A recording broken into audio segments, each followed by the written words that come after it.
तो ये कथा के पूरे जो नियोजन करता वो तो महाराज जी हैं, परंतु इतना सुंदर व्यवस्थित सब कार्यक्रम। अभी तो दूसरा ही दिन है आज, अभी तो 4-5 दिन की कथा और शेष है। खूब आनंद से नंदोत्सव होगा, गोवर्धन पूजा होगी, सब भाव होंगे, खूब आनंद आएगा। तो बस वही हमको सुख है कि महाराज जी के सानिध्य में कथा कह रहे हैं। कथाएं सब जगह की आप सुनिएगा, पर कटनी में कुछ विशेष ही आएगा भाव, इसलिए यहाँ की ध्यान से सुनिएगा, क्योंकि महाराज जी बैठे हैं। मंच पर विराजमान समस्त विप्रवृंद, सन्मुख विराजमान समस्त विप्रवृंद, यहाँ विराजमान समस्त विप्र ब्रह्मचारी वृंद, सन्मुख सब कथा के गंधर्वजन, आप सभी श्रोता भाई बंधु मातृशक्ति, कटनी निवासी, जबलपुर निवासी, आसपास के क्षेत्रों से आए हुए सब वैष्णवों को बहुत बहुत जय श्री कृष्ण। जय श्री कृष्ण। अरे नेक जोड़ते बोलो, जय श्री कृष्ण, जय सिया राम, जय श्रीमन नारायण, जय जय श्री राधे, जय जगन्नाथ, जय जगन्नाथ। आज माघ पूर्णिमा का ये पावन दिवस इतना पवित्रतम दिन माना जाता है आज को, कि आज के दिन वैसे तो नित्य ही ठाकुर जी की कृपा दृष्टि सब पे बनी रहती है, पर आज के दिन समस्त देवी देवता सब पृथ्वी याटन करते हैं, पृथ्वी पर भ्रमण करने के लिए आते हैं। और जब कोई भ्रमण पर निकलता है तो वो अच्छी वस्तु देख करके उस वस्तु की प्रशंसा अपने प्रियजनों से जाके करता है। बहुत ध्यान से सुनिएगा। आप लोग घूमने के लिए गए, कहीं भी महाकाल गए, ओमकारेश्वर गए, दर्शन भ्रमण करने के लिए बद्रीनाथ गए, तो जब लौट करके आते हैं तो जो नहीं गए उनसे चर्चा करते हैं, और चर्चा में आप सबसे पहले अच्छा अच्छा क्या देखा और क्या विशिष्टतम दर्शन हुआ उसकी चर्चा जरूर करते हैं। सब लोग इधर देखो, ध्यान से सुनो। आज के दिन बहुत महत्व है, लेकिन आज के दिन पृथ्वी पर देवता याटन करते हैं, भ्रमण करते हैं, देखते हैं एक एक व्यक्ति, एक एक नगर, एक एक स्थान। तो कहीं ना कहीं जब लौट करके जाएंगे तो नारायण भगवान से जाकर के पृथ्वी की स्थिति बताएंगे। यमुना जी में अशुद्धि होती जा रही है, यमुना जी का जल आचमन करने लायक नहीं बचा, ऐसा बोलेंगे। काशी में भीड़ बहुत हो गई है, जगन्नाथपुरी में वैष्णवों को महाप्रसाद खूब भाव से मिल रहा, सब बातें करेंगे। कहीं ना कहीं वे अपनी चर्चा में कटनी का नाम भी ले सकते हैं कि वहां कथा चल रही थी, हम लोग गए थे, हमने देखा था। श्री रंगनाथ प्रभु के पावन सानिध्य में, महाराज जी के सानिध्य में, इतने सारे बटुक ब्राह्मणों के मध्य में, और कटनी में कथा चल रही थी, हम लोगों ने वहां जाके देखा था, इतने सारे वैष्णव आए थे। तो कहीं ना कहीं उनकी चर्चा में ये स्मृति में जरूर जाएगा कि वहां कथाएं तो भारत में बहुत जगह हो रही हैं, सब जगह की चर्चा वे करेंगे, लेकिन उनके बहाने कटनी की भी चर्चा तो हो ही जाएगी। अगर ये कथा आज के दिन यहां नहीं चल रही होती, माघ पूर्णिमा के दिन कटनी में कथा नहीं होती, तो शायद आज देवता नारायण प्रभु से कटनी का स्मरण नहीं करते, कुछ देखा ही नहीं यहां पे। लेकिन आज जब कथा का दर्शन किया होगा तो उनके चिंतन में, स्मरण में, और ठाकुर जी के कानों में कटनी का नाम तो पहुंचा होगा। तो इसलिए बड़भागी हैं ये अपने आप ही। पहले बहुत बार तिथियां बदल चुकी हैं इस कथा की, पहले नवंबर में होनी थी, फिर कभी और गई, कभी और गई, लेकिन ये अपने आप ही, हमने पंचांग देख करके तो दी नहीं थी, लेकिन ये अपने आप ही ऐसा योग बना कि माघ पूर्णिमा स्वतः ही कथा के मध्य में आ गई है। तो ये सब आप सबका सौभाग्य है, इतने ब्राह्मणों का दर्शन, ऐसे महापुरुष का दर्शन, कथा का श्रवण। और एक बात कहूं, ब्राह्मण महापुरुष वैष्णवों का दर्शन तो एक बात है, अगल बगल वाले आप श्रोताओं को भी अभी अब देख रहे हो ना, ये श्रोता भी इस वक्त पूजनीय है, इनको भी प्रणाम करो, अपने अगल बगल वाले इनको सबन को वंदन करो। वाह भैया तुम दिखे, हमको बड़ी कृपा, आज माघ पूर्णिमा पे आपको प्रणाम करते हैं, क्योंकि कथा के श्रोता हो इसलिए पूजनीय हो, वंदनीय हो। तो कटनी में खूब आनंद से आज द्वितीय दिवस, कल बहुत विलंब हुआ था कथा को, लेकिन बड़े आनंद से सब प्रारंभ हुआ। महात्म की चर्चा हम लोग कल श्रवण कर रहे थे, तो कल समय बहुत ज्यादा हो गया था, इसलिए हमने बहुत जल्दी जल्दी विषय को पूर्ण किया। लेकिन एक बहुत सुंदर सुनने योग्य विषय है महात्म का, उसको थोड़ा कह के प्रथम स्कंद में हम प्रवेश करेंगे। परम पूजनीय प्रातः स्मरणीय श्रीमद् भागवत के सचल विग्रह अनंत श्री विभूषित श्री रामानुज प्रपन्नाचार्य गुरु जी, हमारे दादा गुरुदेव, पूज्य पिताजी को जिन्होंने शिक्षा अध्ययन कराया, श्री रामानुज गुरु जी, और पूज्य गुरुदेव भगवान पूज्य पिताजी की दीक्षा जहां से हुई वहां महाराज जी विराजमान हैं। हमारा जीयर स्वामी मठ हमारा गुरु स्थान है, तो वहां के पूज्य बड़े महाराज जी जिन्होंने रंगनाथ मंदिर की यहां कटनी में स्थापना महाराज जी के कर कमलों से हुई, परम पूजनीय प्रातः स्मरणीय परम वंदनीय अनंत श्री विभूषित श्री गरुणध्वजाचार्य जी महाराज। आप में से कई कटनी वासियों ने उनके दर्शन किए होंगे।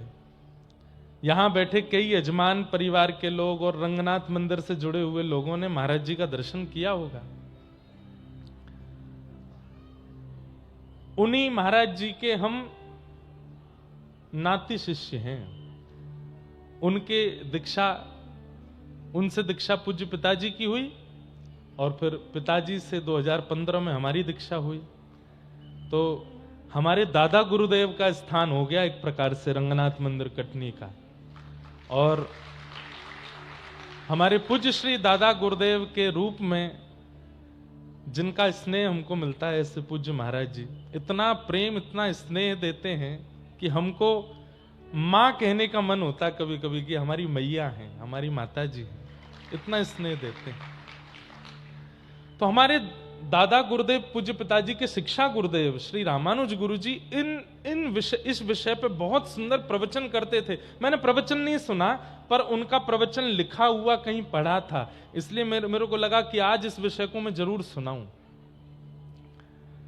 आत्मदेव के जब कोई संतान नहीं थी तो उनकी पत्नी अपनी सहेली के पुत्र को ले आई, जिसका नाम रखा धुंधुकारी। आत्मदेव को नहीं पता था कि ये सहेली का पुत्र है। आत्मदेव को लगा ये 1 साल के लिए मायके गई थी, जब गई थी तो गर्भ से थी, आई हैं तो बालक लेके आई हैं, उसी का नाम धुंधुकारी रखा। धुंधुकारी बड़ा होकर के जब उपद्रवी हो गया और पूरे घर में कलेश करने लगा, माता पिता पर हाथ तक उठाने लगा, तब मां ने तो कुआं में कूद के प्राण त्याग दिए और पिता ने घर छोड़ दिया। ऐसे घर में क्या रहना जहां बालक ही नरक बना देता हो। हमारी बात बहुत ध्यान से सुनिएगा, जितने भी बालक यहां बैठे हैं, माता पिता का सम्मान बहुत किया कीजिए। कई बार माता पिता यदि आपके मन के प्रतिकूल भी हैं तो भी उनका सम्मान कीजिए। मातृ पितृ भक्ति ये भक्ति का सबसे पहला स्वरूप है। धुंधुकारी जब अपने माता पिता का अपमान करने लगा तो मां ने प्राण त्याग दिए, पिताजी घर छोड़ के चले गए। उस समय गाय के गर्भ से जिन्होंने जन्म लिया गोकर्ण जी महाराज, उन्होंने अपने पिताजी को ज्ञान उपदेश किया, उसे गोकर्ण गीता कहते हैं। 2 श्लोक हैं और इन 2 श्लोकों पर रामानुज गुरु जी जो भाव कहते हैं वो अद्भुत है, इसलिए आप लोग बहुत ध्यान से सुनिएगा। किसी व्यक्ति को अगर दुखी होने से बचना है तो इन 2 श्लोकों को ध्यान से सुन लीजिए। आप कभी दुखी नहीं हो सकते, पर संसार में ऐसा कोई व्यक्ति नहीं है जो दुखी ना हो। यहां हजारों की तादाद में लोग बैठे हैं, कोई प्रमाणित करके नहीं कह सकता। हां, भीड़ देख करके कोई हाथ उठा के जरूर कह दे कि मैं सुखी हूं, मुझसे ज्यादा सुखी कोई नहीं, पर प्रमाणित रूप से उसका जीवन भी देखा जाएगा तो वह भी दुखी है। दीन कहे धनवान सुखी, धनवान कहे सुख राजा को भारी, राजा कहे महाराजा सुखी, महाराजा कहे सुख इंद्र को भारी, इंद्र कहे चतुरानन को सुख, ब्रह्म कहे सुख विष्णु को भारी, तुलसीदास विचार कहें, हरि भजन बिना सब जीव दुखारी। महाराज, ठाकुर जी ने जिसके पैर नहीं दिए, कई लोग ऐसे हैं जो पैर से चल नहीं पाते, बचपन में पोलियो हुआ या पैर किसी कारण से नहीं है, वो कहते हैं कि पैर वाले कितने खुश हैं जिनके पैर हैं, चल के पानी पी लेते हैं, चल के परिक्रमा कर लेते हैं। सब लोग बहुत ध्यान से सुनिएगा, इधर देखिए। तो जिसके पैर नहीं है वो कहता है पैर वाला कितना खुश है, चल लेता है, घूम लेता है। लेकिन जिसके पास पैर हैं वो कहता है कि साइकिल वाला ज्यादा सुखी है। क्यों? चलना नहीं पड़ता, पैडल मारता है, पहुंच जाता है। साइकिल वाला कहता है मोटरसाइकिल वाला खुश है, इसको मेहनत नहीं करनी पड़ती, बस घुमाया पहुंच गया। मोटरसाइकिल वाला कहता है गाड़ी वाला खुश है, बढ़िया गाड़ी के अंदर धूप तो नहीं लगती कम से कम। गाड़ी वाला कहता है बड़ी गाड़ी वाला खुश है। क्यों? महंगी गाड़ी है, बड़ी गाड़ी है। बड़ी गाड़ी वाला कहता है हेलीकॉप्टर वाला खुश है, यहां से मैहर जाने में 2-2.5 घंटे लगते हैं, हेलीकॉप्टर वाला 20 मिनट में पहुंच जाता है। हेलीकॉप्टर वाला कहता है हवाई जहाज वाला खुश है। हवाई जहाज वाला कहता है बड़े हवाई जहाज वाला खुश है। और सबसे बड़ा हवाई जहाज वाला व्यक्ति वो कहता है कि ये व्यक्ति जिसके 2 पैर नहीं है ये सबसे ज्यादा सुखी है। क्यों? पूरे दिन घर में ही रहता है, कुछ करना तो पड़ता नहीं इसको। हर व्यक्ति को दूसरा व्यक्ति सुखी लगता है, लेकिन वास्तविकता में इस संसार में कोई सुखी नहीं है, सब दुखी हैं। दुखालयम शाश्वतम, श्रीमद् भागवत में पृथ्वी को दुखालय कहा है। यहां सब दुखी हैं। और अगर यहां कोई दुखी नहीं है तो वो एलियन है भैया, कोई और वहां से आ गया है, क्या बोलते हैं उसको, किसी और नक्षत्र ग्रह से आया है, वो इस धरती का नहीं है। लेकिन अगर सुखी है तो वो कौन है? हम राम जी के राम जी हमारे हैं, हम राम जी के राम जी हमारे। जो ऐसा गा रहा है और केवल गा नहीं रहा, बोल नहीं रहा, मान रहा है, वो सबसे सुखी है। हम श्याम जी के श्याम जी हमारे हैं, हम श्याम जी के श्याम जी हमारे, हम राम जी के राम जी हमारे, हम राम जी के राम। वो सबसे ज्यादा सुखी है, उससे ज्यादा सुखी कोई नहीं संसार में। लेकिन फिर भी इस संसार के दुखों से यदि निवृत्त होना है तो उसके यहां पर उदाहरण और कारण बताए गए हैं, बहुत ध्यान से सुनिएगा। देहस्थिमां सरुधिरे भिमतिं त्यजत्वं, जाया सुता दिशु सदा ममतां विमुञ्च, पश्यानिशं जगदिदं क्षणभङ्गुनिष्ठं, वैराग्य राग रसिको भव भक्तिनिष्ठ। संसार में 2 लोग सबसे ज्यादा दुखी हैं। पहला वो जिसके अंदर अहम है, और दूसरा वो जिसके अंदर ममत्व है। बंधुओं, हम सत्य बोल रहे हैं, 20 मिनट बाद इधर उधर देख लेना, लेकिन 20 मिनट इधर ही देख के कथा सुनो। ये बहुत समझने योग्य विषय है और बहुत दिन बाद मन में आ रहा है, इसलिए मैं कह रहा हूं। 2 ही लोग दुखी और रहते हैं संसार में, अहमत्व जिसके अंदर है और ममत्व जिसके अंदर है। तीसरा, इन दोनों के परे व्यक्ति कोई दुखी नहीं। आप जितने लोग दुखी हैं सबका मेरे सामने नाम लेके आओ, ये इस कारण से दुखी, इसका कारण चाहे जितने भी हों, खोज करने पर 2 ही चीज निकल के आएंगी, अहमत्व और ममत्व। अहमत्व किसे कहते हैं? कि मैं कुछ हूं, ये जिसने मान लिया वो दुखी है। मैं कुछ हूं,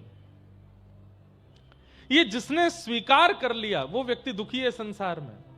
तुम कुछ नहीं हो। तुम्हारे रहने से, तुम्हारे जाने से, तुम्हारे ना रहने से दुनिया को कोई फर्क नहीं पड़ता। तुम्हारे कुछ अच्छा करने से भी कुछ लोगों को फर्क पड़ा, बाकी दुनिया को इससे कोई फर्क नहीं पड़ता। इसलिए अहम मत करो, आप कुछ भी नहीं हो। और दूसरा दुखी व्यक्ति वो रहता है जिसके चित्त में ममत्व है। ममत्व मतलब ये मेरा है, ये मेरा है, यह भी मेरा है, वो भी मेरा है। तो ये दो ही लोग दुखी हैं, अहमत्व युक्त और ममत्व युक्त। हम सत्य बता रहे हैं, हम वक्ता हैं। आज आप 1000 की तादाद में आ जाओ, लाखों की तादाद में आ जाओ, लेकिन अहमत्व जिस दिन आ गया कि ये मेरा प्रभाव है, उसी दिन से मैं दुखी हो जाऊंगा ना। हम चित्त में यही भाव रखते हैं कि कल 100 लोग कथा सुनते थे, आज हजारों लोग कथा सुनते हैं। इन दोनों में कृपा है ठाकुर जी की, मेरी योग्यता नहीं है। कल मुझे तैयार भी रहना पड़ेगा, क्योंकि आज नहीं तो कल, कल नहीं तो 10 साल बाद, 10 नहीं तो 50 साल बाद एक समय ऐसा आएगा फिर से 50 लोग ही कथा सुनने वाले हैं। उस समय मुझे दुखी नहीं होना है। क्यों? अहमत्व करूंगा तो वो काल भी दुख देगा, और अहमत्व अब भी नहीं करूंगा तो कैसी भी परिस्थिति आ जाए दुखी नहीं हो सकता मैं। आप अभिमान क्यों करते हो कि आप कुछ हो? तो आज ही अपने शरीर को आज्ञा देना, हे शरीर, तुझे हमने घी खिलाया, तुझे हमने दूध पिलाया, तुझे हमने रसगुल्ला खिलाया, तुझे हमने गुलाब जामुन खिलाया, तुझे हमने प्रयाग में स्नान कराया, तुझे हमने जगन्नाथपुरी दर्शन कराया, हमने तेरे लिए इतना किया, तू हमारे लिए एक काम कर बस। शरीर बोलेगा क्या? बूढ़ा नहीं होना, चल हमारी इतनी बात मान ले, अब तू बूढ़ा नहीं होना, जहां है वहीं रुक जा, 25 पर रुक जा, 30 पर रुक जा, 35, बस इससे ऊपर नहीं जा, अब ऐसे ही रहे। शरीर मानेगा आपकी बात? तो फिर जो आपके वश में नहीं उस पर अभिमान कैसा? अभिमान उस पर किया जाता है जो आपके कंट्रोल में हो। अभिमान उस पर किया जाता है जिस पर आपका अधिकार हो। आपका खुद के शरीर पर अधिकार नहीं है तो आप इस पर अभिमान कैसे कर सकते हो? महाराज जी ने मुझे गोद में खिलाया है, मैं छोटा सा गोद में महाराज जी के में, ये मेरा सौभाग्य कि मुझे महाराज जी ने गोद में लिया। पर अब अगर महाराज जी चाहे कि लाला मेरी गोद में आ जा, नहीं आ पाऊंगा। क्यों? ये शरीर चाहता नहीं है कि हम एक स्थिरता में रहें। ये बदलता रहता है, बढ़ता रहता है, हर दिन नष्ट होता रहता है, और आप इसको रोक नहीं सकते। बड़े से बड़े योग कर लीजिए, बड़े से बड़े साधन कर लीजिए, अन्न छोड़ दीजिए, जल छोड़ दीजिए, कितनी भी सिद्धियों को प्राप्त कर लीजिए, लेकिन आपका शरीर आपके वश से फिर भी बाहर जाएगा। तो फिर इस पर अहमत्व क्यों? जिस पर मेरा अधिकार हो मैं उस पर अभिमान करूं ना, जिस पर मेरा अधिकार नहीं उस पर मुझे अभिमान क्यों? हमारे पूज्य गुरुदेव भगवान एक पंक्ति गाते हैं कथा में, देने वाले ने दिया वह भी दिया किस शान से, मेरा है यह लेने वाला कह उठा अभिमान से, मैं मेरा यह कहने वाला तन किसी का है दिया, मैं नहीं मेरा नहीं यह धन किसी का है दिया। मैंने एक मोटरसाइकिल खरीदी, 50,000 1 लाख रुपए की मोटरसाइकिल खरीदी। आपने मुझसे मांगी, भैया 5-6 दिन के लिए हमको जरूरत है, हमें आप दे दो। हमने कि ले जाओ। 5-6 दिन के लिए आप मेरी बाइक लेकर के गए तो आपको अपने शरीर से भी ज्यादा ध्यान मेरी बाइक का रखना पड़ेगा। भाई मेरी नहीं है, ये किसी और की है। आप अपनी बाइक कितनी भी उड़ाओ, लेकिन मेरी मोटरसाइकिल लेके गए हो तो ब्रेकर आती धीरे चलानी पड़ेगी। भाई किसी और की है, टूट ना जाए। अरे कहां तक कहें, गिरने भी लगोगे तो प्रयास करोगे मेरा पैर टूट जाए, इसकी बाइक को कुछ नहीं हो, मेरी नहीं है उसकी है। यह शरीर भी हमारा नहीं है। हमारा होता तो हमारे वश में रहता, हमारा होता तो हमारे अधिकार में रहता। यह शरीर हमें अपने कल्याण करने के लिए ठाकुर जी ने दिया कि जाओ चलो इस शरीर को लेकर के तुम अपना कल्याण कर लो। लेकिन हम इस पर अपना अधिकार मान बैठे हैं, जो मन चाहता है इसको खिला देते हैं, जहां मन चाहता है इसको ले जाते हैं, जहां मन चाहता है इसको लिटा देते हैं, जो मन करता है वो इसको पिला देते हैं।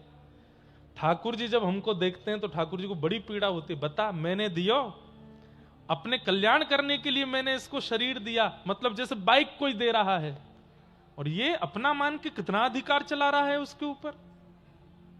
ठाकुर जी को पीड़ा होती है। इसलिए इस पर बहुत अधिकार मत मानिए। खाना है, पीना है, सोना है, हंसना है, सब कुछ इस शरीर से करना है, परंतु इस बात को नहीं भूलना है कि यह शरीर कल्याण करने के लिए मिला है, ना कि इससे विषय भोग और आदि आदि विषयों को भोगने के लिए मिला है।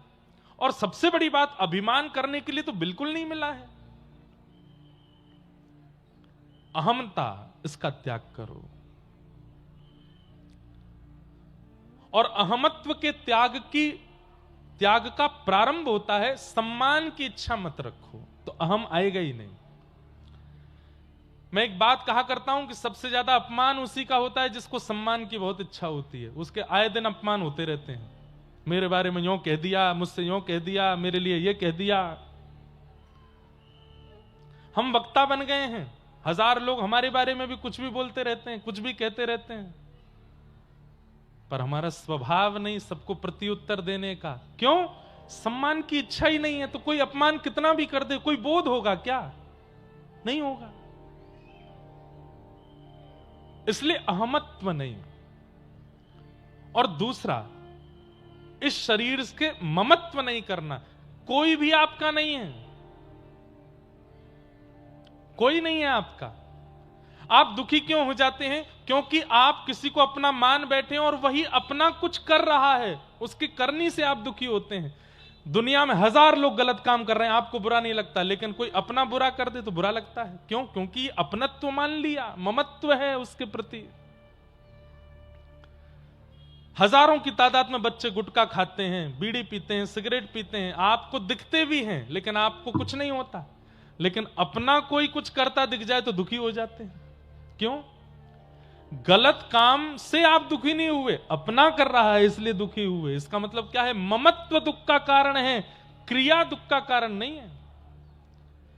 गलत क्रिया से हमको फर्क नहीं पड़ता, लेकिन कोई अपना कर देता है तो हमको फर्क पड़ता है।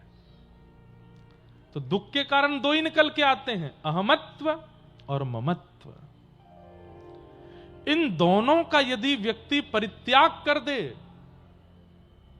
उस व्यक्ति से ज्यादा सुखी कोई नहीं संसार में। कितने नाम बताऊं मैं?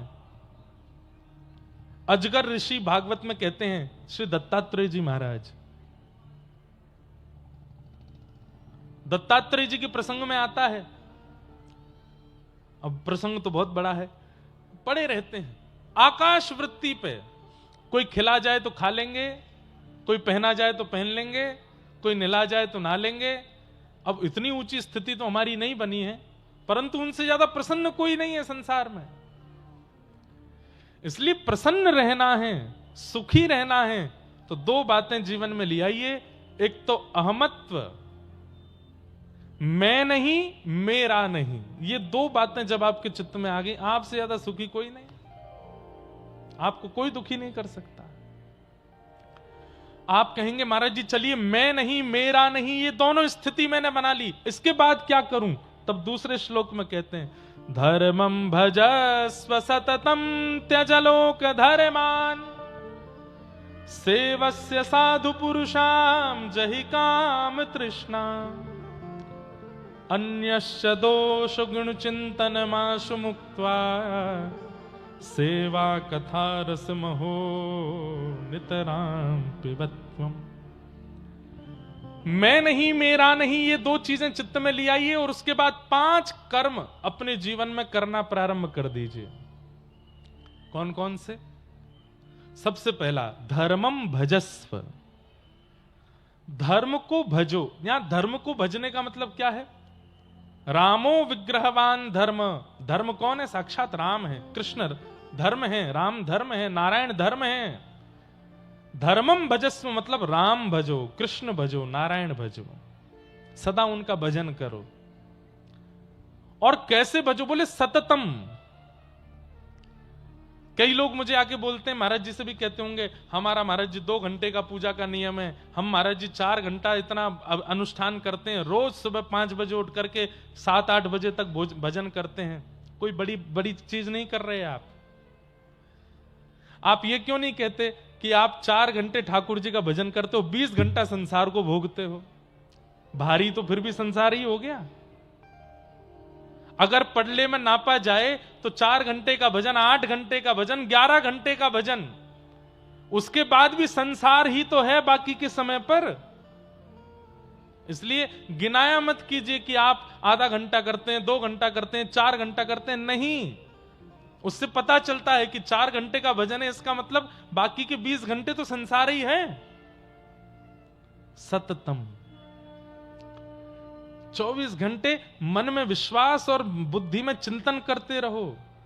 घर से बाहर हो, घर के अंदर हो, काम में हो, स्कूल में हो, कॉलेज में हो, ऑफिस में हो, कहीं भी हो, चिंतन चलता रहे। हमारे परिचय के एक व्यक्ति हैं, उन्होंने अपने फोन में 24 घंटे का अलार्म लगा रखा। हर घंटे में फोन में अलार्म बजता है और अलार्म बजता है 1 मिनट। ध्यान से सुनिएगा, 24 घंटे का अलार्म है, हर घंटे में अलार्म बजता है। और जितनी देर अलार्म बजता है, चाहे ब्रह्मा जी सामने बैठे हों, वो नेत्र बंद करते हैं और ठाकुर जी को याद करते हैं। मेरे से बोले, महाराज जी हर क्षण तो नहीं बन पाता, लेकिन हाँ 24 घंटे में हर घंटे ठाकुर जी को याद करता हूं, ठाकुर जी का स्मरण करता हूं। अब उनकी आदत ऐसी हो गई है, रात्रि में भी 10 बजे सोते हैं, 4 बजे उठते हैं, तो 10 से 4 बजे तक भी हर घंटे अलार्म बजता है। और जितनी बार अलार्म बजता है, स्वप्न में भी ठाकुर जी को याद करते हैं, ठाकुर जी का स्मरण करते हैं। धर्मम भजस्व, धर्म को भजो। और कैसे भजो? बोले सततम, भजते रहो। ठाकुर जी का स्मरण एक क्षण के लिए भी चित्त से जाना नहीं चाहिए। धर्मम भजस्व सततम, त्यज लोक धर्मान। अब ये बात कई लोगों को अनुचित लगेगी, लेकिन सुन लीजिए, लोक धर्म का त्याग करो। लोक धर्म क्या है? अरे बुआ जी बुरा मान गई हैं, उनको मनाना है, जीजा जी रूठे बैठे हैं, फूफा जी के मुंह में से आवाज नहीं निकल रही है, चाचा जी रूठ गए, ये रूठ गए, वो रूठ गए, ये सब। अच्छा, रूठे नहीं भी हैं तो उनको मनाने के लिए जी रहे हैं, वो नहीं रूठ जाएं, घर वाले प्रसन्न रहें, माता पिता सुखी रहें, पत्नी नाराज ना हो, बच्चे दुखी ना हो। ये लोक धर्म है, इनको मनाने से कोई फायदा नहीं है। वो ना रूठे, बस इसका ध्यान रखो। ठाकुर जी ना रूठे आपसे। रूठे चाहे राजा, वासे कछु न काजा, एक तू ही महाराजा और कौन पास जाएंगे। रूठे चाहे भाई, वासे कछु न भलाई, एक तू ही है सहाई और कौन को सराएंगे। रूठे चाहे शत्रु और मित्र आठों याम, एक तेरे चरणन के नेह को निभाएंगे। जग सारा झूठा, एक तू ही है अनूठा, रूठ जाए चाहे सारा जग, पर तू ना रूठा चाहे। आप मत रूठो। मीराबाई से सब रूठ गए थे, पति रूठ गए, ससुर जी रूठ गए, सासू मां रूठ गई, ननद रूठ गई, मेवाड़ के लोग रूठ गए, मेड़ता के लोग रूठ गए, कई वैष्णव रूठ गए, कई संत रूठ गए, लेकिन ठाकुर जी नहीं रूठे। इसलिए मीराबाई आज तक जीवित हैं सबके चित्त में। गोस्वामी तुलसीदास जी महाराज अवधि सामान्य लिपि में उन्होंने रचना कर दी मानस की। कभी उठा के देखिएगा इतिहास, काशी में कोई ब्राह्मण गोस्वामी जी के द्वारा लिखी गई मानस जी को स्वीकार करने को राजी नहीं था। गोस्वामी जी बोले कि मैंने कितना अच्छा लिखा है, मैं ये पूछने नहीं आया हूं, बस मेरे ग्रंथ को एक बार देख लीजिए कि मैंने ठीक तो लिखा है ना। तो लोग बाग पढ़ करके हंस जाते थे, ये कैसी भाषा है, ये कौन सा शब्द है, ये क्या तुमने संस्कृत के जगत में, हिंदी साहित्य के जगत में तुम ये सामान्य लिपि में लिख रहे हो, अवधी भाषा में लिख रहे हो, ग्रामीण भाषा में लिख रहे हो, कोई नहीं पढ़ेगा इसको। आज हर हिंदू वैदिक सनातन धर्मी के घर में भले ही रामायण ना हो, लेकिन पूरी चौपाइयों में से अगर एक चौपाई भी प्रसिद्ध है तो सबको याद तो है, मानस जी सबको स्मरण में। अच्छा चलिए, मानस जी नहीं भी याद है। राम दुआरे तुम रखवारे, होत ना आज्ञा बिन पसारे, सब सुख लहे तुम्हारी शरणा, आपन तेज समारो आपे, तीनों लोक हाथ पे कापे, भूत पिशाच निकट नहीं आवे, नासै रोग हरे सब पीरा, जपत निरंतर हनुमत बीरा, जय जय जय हनुमान गुसाई, कृपा करो गुरुदेव की नाई, जो सतवार पाठ कर कोई, छूटे बंद महासुख होई, जो यह पढ़े हनुमान चालीसा, तुलसीदास सदा हरि चेरा, की जय नाथ हृदय। जब गोस्वामी जी ये लिख रहे थे तब किसी ने स्वीकार नहीं किया था। आज दो चीजें ऐसी हैं, अगर वो हिंदुओं को याद ना हो तो उनको धिक्कार बोला जाता है। पहला, भारत का राष्ट्रगीत राष्ट्रगान याद ना हो, ध्वजारोहण हो रहा हो और सावधान की अवस्था में मौनी चला रहा हो तो उसको लोग, ए तू मर जा चुल्लू भर पानी में डूब के, हिंदू होकर के तुझको ये सब नहीं आता। और दूसरा, यदि हनुमान चालीसा चल रही तो कई लोग तो यही देखते हैं कौन कौन नहीं बोल रहा है, किसको, ए तुझे हनुमान चालीसा नहीं आती, अरे राम राम राम, तूने क्या कर दिया। आज सबको याद है हनुमान चालीसा। क्यों? क्योंकि जब सब रूठ गए थे गोस्वामी जी से, उस समय भी राघव नहीं रूठे थे, क्योंकि जानते हैं कि ये सत्य है। इसलिए संसार का कोई भरोसा नहीं है भैया, ये कब आपसे रूठ जाए, कब आपसे मान जाए, कब आपका हो जाए, कब आपसे पिछड़ जाए। इसलिए इसको मनाने, रिझाने और रुठाने में मत लगो। ठाकुर जी ना रूठें बस। और ठाकुर जी के रूठने के कुछ मुख्य मुख्य कारण हैं, उनका ध्यान रखना। सबसे पहला कारण, ठाकुर जी कब रूठते हैं? भैया इधर देख लो, कथा सुन लो। ठाकुर जी के रूठने के कुछ मुख्य कारण हैं, उनमें सबसे पहला कारण है कि ठाकुर जी के किसी भी भक्त का आप अपमान मत करो, अपराध मत करो। यदि आपने अपमान कर दिया तो ठाकुर जी रूठ जाएंगे। सबसे विशेष ध्यान रखिए, किसी वैष्णव का, संत का, ऋषि का, महत्पुरुष का, भगवत भक्त का, अरे हम कह रहे हैं कुछ नहीं आता उसको, लेकिन तिलक भी लगाता है, कंठी पहनता है, इतना मात्र भी है, तो भी उसका अपमान मत कीजिए, अपराध मत कीजिए। ठाकुर जी को प्रिय नहीं लगता। ठाकुर जी को वैष्णव अपराध प्रिय नहीं है। महाराष्ट्र में भगवान पंढरीनाथ विराजमान हैं, जिनको विट्ठल भगवान कहते हैं। उनके एक भक्त हुए जिनका नाम था चोखो मेला। क्या नाम था? चोखो मेला। तो चोखो मेला एक किसान परिवार में जन्मे थे और बहुत ऊंची जाति के नहीं थे। पर ठाकुर जी को इन सब से फर्क नहीं पड़ता कि आप कौन से कुल के हो, कौन सी जाति के हो, कौन सी प्रजाति के हो। आप मानव भी नहीं हो ना, तो भी गजेंद्र भी बन गए तो भी वो रक्षा करने आएंगे। वो इतना विचार नहीं करते। तो चोखा मेला जी जो थे, चोखो मेला ऊंचे कुल में नहीं जन्मे थे। बचपन से ठाकुर जी का इतना चरित्र सुना कि एक दिन अपने बगीचे के कुछ फल तोड़ करके ले गए ठाकुर जी के लिए। मंदिर में जैसे ही पहुंचे तो ठाकुर जी के सामने अपना झोला खोलने लगे। पुजारियों ने कहा, ए, क्या करते हो, क्या करते हो? मेरे बगीचे के फल हैं, अपने हाथ से तोड़ के लाया, पंढरीनाथ भगवान को खिला देना। पुजारी पहले तो हंसे, बाद में बोले, चल चल निकल यहां से, तेरे हाथ का तो तेरी परछाई पड़ जाए तो उस स्थान पर पानी डालना चाहिए। तेरे हाथ का टूटा हुआ फल हम ठाकुर जी को खिलाएंगे, ले जा इसको। अरे फल तो पवित्र है ना, पृथ्वी तो पवित्र है, पृथ्वी से फल निकले हैं, इनको तो स्वीकार कर ही सकते हो। पुजारियों ने बहुत डांटा फटकारा, नहीं माने, वो भी लग रहे थे कि नहीं पवाओ पवाओ, तो पुजारियों ने बहुत मारा और मार पीट के मंदिर से निकाल दिया और वो निकल जाओ यहां से। चोखा मेला जी रोते रोते वापस चले गए और अपने फल बांध करके ले गए। बोले ठीक है पंढरीनाथ, आप तो अमीरों के देवता हो, अमीर 56 भोग लेके आएंगे तो पालोगे, गरीब यहां पे फल तोड़ के लाया तो आप पिटवा रहे हो पुजारियों से मुझे। दुखी होकर के चोखा मेला जी चले गए।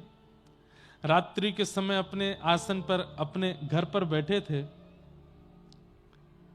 इतने में ही क्या देखा, बड़ी सुंदर कस्तूरी की सुगंध आ रही है, दूर से मणियां जैसी चमक रही हों और सुंदर नूपुरों की आवाज आ रही है, खूब सारे गहने पहने कोई व्यक्ति आ रहा है। और जैसे ही थोड़ा सा प्रकाश हुआ तो क्या देखा, साक्षात पंढरीनाथ भगवान चोखा मेला जी के सामने आ गए। चोखा मेला बोले आप कौन? बोले मुझे भूल गए, मैं विठल पांडुरंग, सुबह आए थे तुम दर्शन करने। हाँ तो सुबह तो मार पीट के भगवा दिया था आपने मुझे, अब क्यों आए हो मेरे घर पे? ठाकुर जी बोले देखो ये पंडा पुजारी लोग हैं ना, ये दिल के बुरे नहीं है, पर इनको कभी कभी लगता है कि कोई म्लेच्छ ना आ जाए, कोई मुस्लिम रूप बदल के ना आ जाए, कोई मंदिर अपवित्र करने ना आ जाए, इसलिए थोड़ी रोक टोक करते हैं। बोले रोक टोक? मारा मुझको? अरे तो इसीलिए तो मैंने भी उसका प्रायश्चित किया, मेरे भक्त को मारा। क्या प्रायश्चित किया? बोले आज मैंने भोजन नहीं किया, सुबह मैंने राजभोग नहीं किया, ब्यारू नहीं किया, कलेऊ नहीं किया। क्यों? मेरा भक्त फल लेके आया, वो मुझे नहीं खिलाया तो मैं भूखा रहा, और जब मंदिर बंद हो गया तो तेरे घर आया हूं खाने, चल अब मुझे खिला दे। चोखा मेला जी के सामने ठाकुर जी बैठ गए, केला खिलाए, अमरूद खिलाए, सेब खिलाए, ठाकुर जी को अपने हाथ से खिला रहे हैं। कुछ फल बच गए तो ठाकुर जी अपनी पीतांबरी आगे करके बोले ये फल दे दो, मैं बांध के ले जाऊंगा। तो चोखा मेला बोले यहीं खा लीजिए।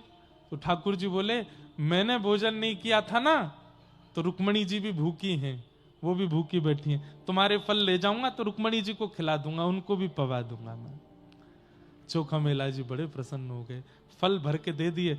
अब सोचिए ठाकुर जी अपने पीतांबरी में फल बांध के ले गए रुक्मणी जी के लिए, और मंदिर में जाके रुक्मणी जी को खिलाया। सुबह 4 बजे जैसे ही कपाट खुले मंगला के लिए, तो फल के छिलका पड़े थे गर्भगृह में, सारे फलों के छिलके पड़े।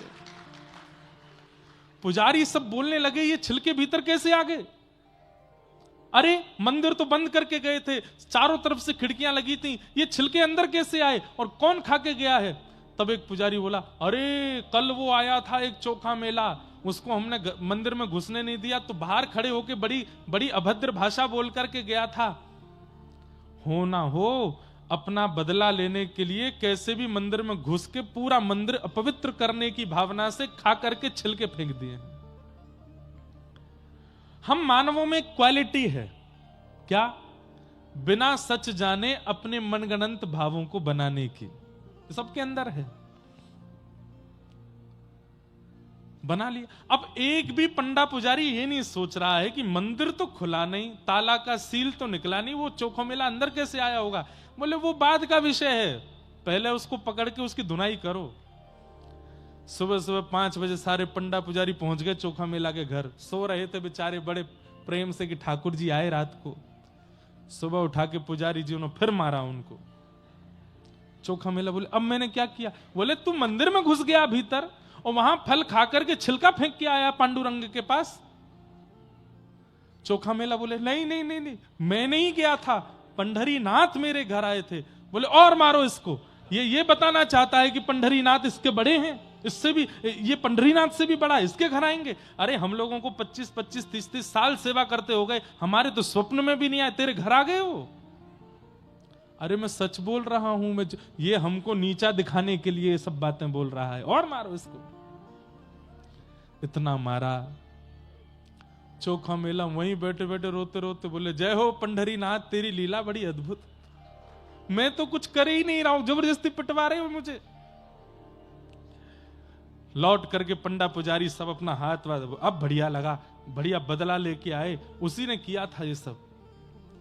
लौट करके जब पुजारी आए तो क्या देखा, मंदिर का मुख्य द्वार बंद, भीतर की किवाड़ बंद, सारी खिड़कियां बंद, सब बंद है। खोलने का प्रयास किया, नहीं खुला। खूब जोर लगाया, हजारों की हजार पंडा पुजारी जोर लगा रहे हैं, लेकिन मंदिर नहीं खुल रहा है। सब प्रयास कर लिए, शाम हो गई, मंदिर जब नहीं खुला तो सब पुजारी समझ गए हमसे कोई अपराध हुआ। घुटने के बल बैठ करके सब कान पकड़ के क्षमा मांग रहे हैं। बोले पंडरीनाथ हमने किया क्या, बताओ तो। ठाकुर जी बोले अब जब तक पृथ्वी प्रलयकालीन समुद्र में नहीं डूब जाएगी तब तक मेरा पंडरीनाथ मंदिर बंद रहेगा। क्यों? क्योंकि तुम सबने मिलके एक मेरे परम वैष्णव भक्त का अपमान किया। अब मैं किसी को दर्शन नहीं दूंगा। सबने खूब प्रयास किए। 2-3 दिन तक ठाकुर जी ने मंदिर नहीं खोला, अंदर से बंद कर लिया। तब पुजारियों ने कहा प्रायश्चित बताइए कि हम क्या करें। ठाकुर जी बोले मेरी सोने की पालकी है, उसको लेकर के जाओ और चोखो मेला को बैठा के नाचते गाते हुए उसको यहां लेके आओ, तब मंदिर खुलेगा। कितना प्रेम करते हैं ठाकुर जी अपने वैष्णवों से, अपने भक्तों से। अरे आप गलती से एक तिलक लगा देते हैं ना, ठाकुर जी के नेत्र सजल हो जाते हैं। अरे ये तो मेरा है गयो, ये तो मौसम प्रेम करे। अरे पति को जैसा श्रृंगार प्रिय लगता है, पत्नी वैसी साड़ी पहन ले या वो प्रिय श्रृंगार कर ले, पति खुश हो जाता है। पत्नी को जैसे अपने बच्चे पसंद हैं वैसे मार्क्स बच्चे लेकर के आ जाएं, वैसे पढ़ाई करके दिखा दें तो मां को प्रसन्नता हो जाती है। ठाकुर जी को वैष्णव भेष, वैष्णव भाव, एकादशी निष्ठा आदि आदि ये सब प्रिय हैं। जब हम एक भी धारण कर लेते हैं ना, ठाकुर जी इतने प्रसन्न हो जाते हैं। और फिर उसको कोई पीड़ा देता है तो ठाकुर जी बहुत पीड़ित हो जाते हैं। इसलिए हमारी प्रार्थना, कभी किसी वैष्णव का अपमान मत कीजिएगा, ठाकुर जी रूठ जाएंगे। दूसरा, कभी किसी धाम का अपमान मत कीजिएगा। जगन्नाथपुरी गए, वृंदावन गए, द्वारिका गए, किसी ने पूछा कैसा लगा, अरे बहुत भीड़ थी वहां तो, अरे महाराज इतनी कोहनी पड़ी, कोई व्यवस्था नहीं है, इतनी गंदगी, ये था वो था। ठाकुर जी बोलते हैं मैंने बुलाया तो नहीं था, क्यों आए? मेरा धाम, मेरा तीर्थ मुझे प्रिय लगता है, तुम क्यों उसका अपमान कर रहे हो? ठाकुर जी के धाम का अपमान नहीं, वैष्णव का अपमान नहीं, ब्राह्मणों का अपमान नहीं, संतों का अपमान नहीं। इस पूरे में आपको ठाकुर जी का नाम नहीं, ठाकुर जी के बारे में अगर 2 बात आप गलत बोल दोगे ना, उनको बुरा नहीं लगेगा, पर उनके जनों के बारे में कुछ मत बोलो, ठाकुर जी को वो सहन नहीं होता। इसलिए वैष्णव अपराध लग गया है आपको, इसका प्रमाण क्या है? कथा में नींद आना कथा में मन ना लगना, सत्संग में, परिक्रमा में, धाम जाने में, प्रसाद में स्वाद ना आना, नीरस लगना, भक्ति की संबंधी वस्तुओं में नीरसता का आना, ये इस बात का प्रमाण है कि ठाकुर जी आपसे रूठ गए हैं। आप जो काम करते हो वो काम बन नहीं पाता, इसका मतलब ये नहीं ठाकुर जी रूठ गए ना, अभी भाग्य में नहीं है, जब होगा तो हो जाएगा। आप चलते चलते गिर गए तो इसका मतलब ये नहीं ठाकुर जी रूठ गए हैं। आपने कोई बहुत सुंदर व्यवस्था की और वो कार्य ठप हो गया, इसका मतलब ये नहीं ठाकुर जी रूठ गए हैं। हम लोग कह देते हैं दुकान खोली चली नहीं, अरे भगवान नाराज बैठे हैं मुझसे तो पता नहीं किस बात ना, ठाकुर जी नाराज नहीं, अभी आपका भाग्य नहीं है। ठाकुर जी नाराज हैं, इस बात का प्रमाण क्या है कि महाप्रभु जगन्नाथ सामने खड़े हैं लेकिन आपको दर्शन करने में आनंद नहीं आ रहा, तो समझो ठाकुर जी रूठे हैं। कथा चल रही है और आप कथा में बैठ करके बस ये सोच रहे कब पूरी होगी, कब जाऊं, मन नहीं लग रहा है, समझो ठाकुर जी रूठ गए। आप प्रसाद पा रहे हैं और प्रसाद में लग रहा है इसमें तो नमक ही नहीं है, इसमें तो नींबू ही नहीं डाला, ठाकुर जी को ऐसे ही भोग लगा दिया, समझो ठाकुर जी रूठ गए। किसी संत महापुरुष को देख करके लगे इनमें ज्यादा प्रभाव नहीं है, वो वाले महाराज जी ज्यादा अच्छे हैं, समझो ठाकुर जी रूठ गए। तिलक लगाने में लगे छोटा ही लगा दीजिए, इतना बड़ा पूरा माथा भरने के लगा दो, समझो ठाकुर जी रूठ गए। घर पे पंडित जी पूजा कराने के लिए आए, पंडित जी 5 मिनट में करा दो, कितनी देर की पूजा है? 25-30 मिनट लगेगा। नहीं नहीं, 5 मिनट में जल्दी जल्दी वाला करा दो। समझो ठाकुर जी रूठ गए। भगवत क्रियाओं में मन ना लगना, रुचि ना लगना, आनंद का संवर्धन ना होना, इस बात का प्रमाण है कि ठाकुर जी आपसे रूठ चुके हैं। इसलिए ये सब रूठ जाएं कोई बात नहीं, वो नहीं रूठना चाहिए। अपनी क्रिया, अपनी व्यवस्था, अपना स्वभाव, अपना नियम ऐसा निर्माण करो कि वो आपसे कभी ना रूठें। तो धर्मं भजस्व सततम त्यजलोक धर्मान सेवस्य साधु पुरुषाम जहि काम तृष्णाम। बहुत समझने वाली बात। संतों की, साधुओं की, वैष्णवों की सेवा करो तृष्णा रहित होकर के। तृष्णा रहित मतलब, अब कई लोग आज सुबह हमसे मिलने के लिए आए, 2-4 लोग तो प्रणाम करके गए, तीसरे चौथे जो लोग आए वो बैठ गए। अब मैंने कहा ठीक है प्रणाम हो गई, चलो महाराज जी जरा सा ये बता दो। मैंने क्या पेपर दिया था, मैंने पास होऊंगा कि नहीं? मैंने कहा भैया पहली बात तो ये भविष्य देखना हमसे आता नहीं। दूसरी बात, तुमने पढ़ाई कैसी करी थी खुद से पूछो। अब तुम पढ़े ही नहीं होंगे तो फिर पेपर कोई तंत्र मंत्र से बढ़िया थोड़ी हो जाएगा। जैसे पढ़े होगे वैसा होगा। 4वीं 5वीं माता जी आ गई, वो बोली हमारी बेटी बहुत बीमार रहती है, महाराज जी कुछ बताओ। अरे रात में तो मुझे ही बुखार आया था। अब उसका मैं क्या करूं? मुझे भी जुकाम हो गया था, उसका मैं क्या करूं? वैष्णवों के पास, कथा वक्ताओं के पास, ब्राह्मण पंडितों के पास, साधु संतों के पास कामना रहित होकर के जाइए। सेवस्य साधु पुरुषाम जहि काम तृष्णाम। किसी कामना से नहीं जाइए। आजकल एक नई कामना और एड ऑन हो गई है, वहां जाएंगे तो हम अपनी वीडियो बनवा के सोशल मीडिया पर डालेंगे, 400-500 लाइक बढ़ जाएंगे। ये भी एक कामना है। कई लोग, हजारों लोग मिलने आते हैं, उनमें से 1-2 लोग ऐसे आते हैं, प्रणाम करें, मुझे फोटो नहीं खिंचवाना, मुझे बस दर्शन करना था। तो मन कितना खुश होता है, अरे वाह भाई तू बस मिलने आया हमसे।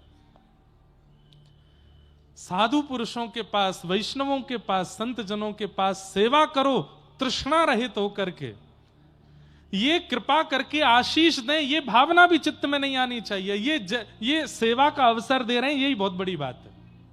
मुझे कुछ चाहिए नहीं, आप प्रसन्न रहो।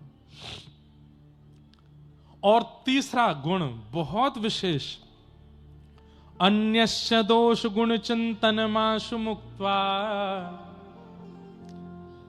बंधुओं एक बात सुनिए, आप धार्मिक हैं, आप अनुष्ठान करते हैं, आप भजन करते हैं, कथा सुनते हैं, परिक्रमा करते हैं, नियम का पालन करते हैं, इन सब का प्रमाण क्या है कि ये धर्म आपको लग रहा है? सब लोग इधर देखो, ध्यान से सुनो, विशेष रूप से आगे वाले लोग ज्यादा ध्यान से सुनो। पीछे वाले तो हमको दिखते नहीं, आगे वाले दिखते हैं, इधर उधर करते हैं, उबासी लेते हैं, तो हमारा मन, मेरा भी होता, मैं भी ले लेता हूं। इसलिए आप लोग ध्यान से सुनो। अन्यस्य दोष गुण चिंतन माशु मुक्त्वा। आपका भजन, आपका साधन, आपका नियम आपको लग रहा है, इसका एक प्रमाण यह भी है कि किसी के लाख दोष बताने पर भी आपको उसमें दोष नहीं दिखता। लाख दोष बता दिए, अरे ये तो ऐसा है, ये तो वैसा है, ये तो ये है। समाज के लोग कुछ भी कह गए, लेकिन वो व्यक्ति जब आपके सामने आया तो आपने उसमें एक भी दोष नहीं देखा। इसका मतलब क्या है? आपका भजन, आपका साधन, आपका नियम इतना पवित्र हो चुका है कि वो जिसको दिखाता है उसको पवित्र ही दिखाता है। अरे वो रावण है जिसके सामने लोकाभिरामम रणरंग धीरम राजीव नेत्रम रघुवंशनाथम साक्षात राघव खड़े हो जाते हैं, तो रावण राम में भी दोष देख लेता है। राम जी में कोई दोष देख सकता है? श्रीमद वल्लभाचार्य जी महाराज कहते हैं, अधरम मधुरम वदनम मधुरम हसितम मधुरम चलितम मधुरम वेणुर मधुरो रेणुर मधुरो मधुराधिपते अखिलम मधुरम। इतने मधुर हैं ठाकुर जी कि वल्लभाचार्य जी कहते हैं कि अमधुर शब्द है ही नहीं ठाकुर जी के जीवन में, इतने मधुर हैं। लेकिन वे ही जब कंस के सामने जाते हैं तो श्रीमद् भागवत कहती हैं, मल्लानाम मशनिर्णिनाम नरवर स्त्रीणाम स्मरो मूर्तिनाम गोपानाम स्वजनो सताम छितुभुजाम शास्त्रा सुपित्रो शिशु मृत्युर्भोजपतिर्विराट विदुषाम तत्वं परम योगिनाम वृष्णीनाम परदेवतेत विदितो रंगम गतः साग्रज। मृत्युर्भोजपतिर्विराट विदुषाम, अत्यंत कोमल और आकर्षक श्री कृष्ण वे जब कंस के सामने जाते हैं तो कंस थर थर कांपता है। क्यों? साक्षात लग रहा है कि काल आ गया हो, साक्षात लग रहा है कि महाकाल आ गया हो, साक्षात लग रहा है कि महाकाल का भी कोई श्रेष्ठ हो वो मेरे सामने आ गया हो। जिन कृष्ण को देख के पत्थर पिघल जाते हैं, जिन कृष्ण को देख के गैयाओं के थनों से अपने आप दूध निकलने लगता है, जिन कृष्ण को देख करके यमुना जी स्तब्ध हो जाती हैं, जिन कृष्ण को देख करके जड़ वृक्ष नीचे को झुक जाते हैं, उन कृष्ण को देख करके थरथर कांप रहा है कंस। इसका मतलब क्या है? पापी व्यक्ति, महाघनघोर संसारी व्यक्ति वही है जिसके सामने अत्यंत गुणवान भी आ जाए तो उसमें भी दोष देखे, और गुणवान वही है जो अत्यंत दोषयुक्त व्यक्ति में भी गुण देखे। ईमानदारी से बताइए, हम रंगनाथ भगवान के सामने जाते हैं, उनके सामने जाकर के दर्शन करते हैं, हम लायक हैं उनके सामने खड़े होने के? क्या हमारे कर्म, हमारा विचार, हमारा स्वभाव इतना पवित्र है कि हम उनके सामने खड़े हो सकें? लेकिन फिर भी खड़े हैं। भीतर से पंडित जी, पुजारी जी तीर्थ देते हैं, प्रसाद देते हैं, षटकोप देते हैं। इसका मतलब क्या है? ठाकुर जी की दृष्टि कैसी है? लाख दोष हैं हमारे अंदर, फिर भी हमारा गुण देख करके हमको स्वीकार करते हैं। येनम रक्ष जगन्नाथ बहुजन्मापराधनम, इसने बहुत अपराध किए लेकिन फिर भी उसकी रक्षा करने की जिम्मेवारी ठाकुर जी रखते हैं। सीधी बात, बहुत लंबी चौड़ी बात ना कह के कह दूं, ठाकुर जी का स्वभाव क्या है, देव का स्वभाव क्या है? लाख अवगुण वाले व्यक्ति में भी गुण देख ले वो देव है। और दैत्य का स्वभाव क्या है? अत्यंत गुणवान व्यक्ति में भी अवगुण देख ले, ये दैत्य का स्वभाव है। हम लोगों का स्वभाव कैसा है? कथा सुनकर के जब जाते हैं तो श्रोताजन बात करते जाते हैं, कथा तो बढ़िया थी, बढ़िया कथा थी। तो दूसरी माता जी कहता बढ़िया थी, भजन तो गाए ही नहीं, 2 घंटा बैठे रहे हम, कुछ सुनाया ही नहीं। तीसरी कहेगी नहीं भजन तो नहीं गाए पर कथा तो ठीक ही कर रहे थे। तीसरी बोली नहीं नहीं, उनसे ज्यादा बढ़िया वो वाले व्यास जी थे, वो चुटकुल्ला भी बोलते थे बीच कथा में, हंसी आती थी। दोष जल्दी दिखता है हमको। अरे मैं कथा में बताता हूं, परिवार के लोग जब संबंध देखने जाते हैं अपने बेटा का बेटी का, तो मामा जी गए, पिताजी गए, माता जी गई, साथ में ताई जी गई, 4 लोग गाड़ी में बैठ के जाते हैं, लड़की देखने गए। अब लड़की देख करके जब आएंगे, गाड़ी में बैठते ही सबसे पहली चर्चा, गाड़ी चलाने वाले मामा जी पूछेंगे कैसी लगी लड़की? तो पिताजी कहेंगे बढ़िया थी। तो पीछे से माता जी कहेंगे थी तो बढ़िया, पाम बड़े बड़े थे उसके, पट्टे सी लग रही थी हमको तो, पाम पट्टे है क्या? तब दूसरी सहेली बोलेगी पाम बड़े थे, कान भी थोड़े विचित्र थे। तब अरे हमको तो आंखों से थोड़ी सी टेढ़ी मेढ़ी सी लग रही थी। दोष जल्दी देखते हैं हम, और 10 दोष देखने के बाद फिर क्या कहते हैं? अब ठीक है, संसार में सब में दोष तो है ही, पर लेकिन परिवार अच्छा है, पिताजी अच्छे हैं, धनवान है, कर दो ब्याह। हम दोष पहले देखते हैं, गुण बाद में देखते हैं। लेकिन नाम जापक का, वैष्णव का, भक्त का स्वभाव होना चाहिए वो गुण पहले देखे, और जिसने गुण पहले देख लिया वो बाद में दोष देखेगा ही नहीं। गुण देखिए, गुण दर्शन करो, सब में गुण दर्शन। तो अन्यस्य दोष गुण चिंतनमाशु मुक्त्वा, उसके बाद अंतिम लक्षण, 5वां लक्षण बताया, सेवा कथा रसमहो नितराम पिबत्वम। फिर कथा रस का पान करोगे तब कथा चित्त में विराजेगी, समझ आवेगी, आपका उद्धार करने वाली होगी। यह ज्ञान उपदेश प्रदान किया है किसने? श्री गोकर्ण जी महाराज अपने पिताजी से कह रहे हैं, धर्मम भजस्व सततम त्यजलोक धर्मान सेवस्य साधु पुरुषाम जहि काम तृष्णाम अन्यश्च दोष गुण चिंतन मास मुक्त्वा सेवा कथा रसमहो नितराम पिबत्वम। इस कथा रस को पीते रहो। बोले कितना पिए? बोले पीते ही रहो, नितराम पिबत्वम। बंधुओं, आपने ये तो कटनी वालों का सौभाग्य, 1.5 महीना पहले भी हम आए थे, 1.5 महीना के अंदर दोबारा आ गए। 1.5 महीना हुआ, 2 महीने हो गए हैं, 1.5 ही हुआ ना। कौन से नवंबर में आए थे, अब फरवरी का प्रारंभ है आज से। तो यहां तो बार बार कथाओं का क्रम बन रहा है, बार बार संत जन, बार बार ऋषि जन, बार बार ऐसे महत्पुरुष जन, बार बार कथा वक्ता गण आ रहे हैं। हम कह रहे हैं कि हम अगर 2-4 हफ्ता बाद फिर आ जाएं, फिर से आओ कथा सुनने। एक बार में मन भरना नहीं चाहिए। आ नहीं रहा हूं मैं इतनी जल्दी आ तो नहीं रहे हैं, पर अगर बाय चांस आ भी जाएं तो ये मन में भाव नहीं आना चाहिए कि सुन तो लई, हमने कितनी बार सुने, ये महाराज जी को कुछ काम नहीं, आती रहते हैं 1.5-2 महीना में आ ही जाते हैं। अरे नितराम पिबत्वम, सुनते रहो, सुनते रहो, सुनते रहो, जब तक तन में प्राण है। कटनी शहर में आप जब तक रह रहे हो, इस शहर के परकोटे में कोई भी कथा वक्ता व्यास आ जाए, आपका नियम होना चाहिए मुझे जाना ही है, सुनना ही है। चाहे वो व्यास जी श्रेष्ठ हैं, अश्रेष्ठ हैं, 1 मिनट के लिए जाना है, जाना जरूर है, सुनना है। ये सुनना मत छोड़िए। श्रवणम कीर्तनम विष्णु स्मरणम पाद सेवनम अर्चनम वंदनम दास्यम सख्य आत्मनिवेदनम, सुनकर के कल्याण हो जाएगा। और भैया कथा रस सुनी नहीं जाती, पी जाती है। पिबत भागवतम रसमालयम मोहर हो रसिका भुवि भावुका। आहा, बहुत सुंदर भाव है। हे कोई पीवे, कोई पीवे, कोई पीवे। भैया देखो, कथा मौन होके सुननी चाहिए, लेकिन कीर्तन जब हो तो गाना चाहिए।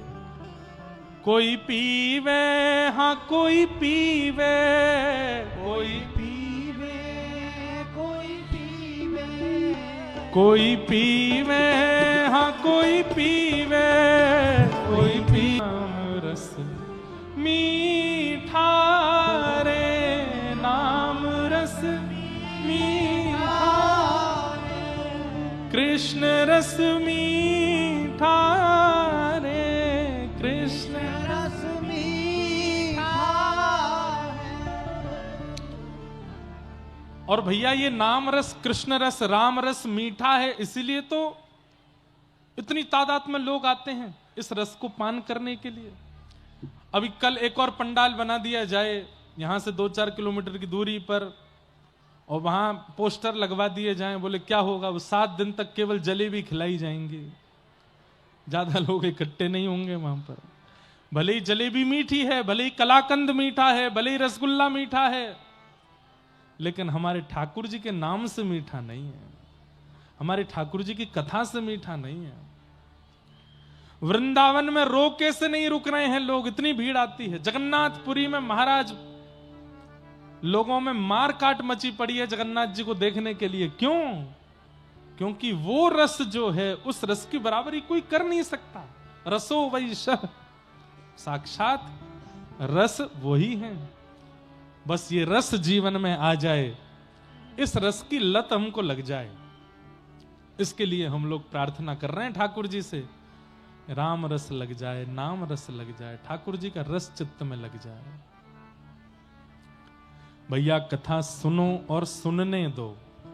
जितने भी लोग बीच में खड़े हैं, सबसे हमारी प्रार्थना, बिल्कुल शांति का परिचय दीजिए, और लोग जो बैठ गए हैं उनको कथा सुनने दी जाए, और जो विलंब से आ रहे हैं वो पीछे ही कहीं जगह देख के बैठ जाएं, हल्ला गुल्ला ना करें बिल्कुल भी।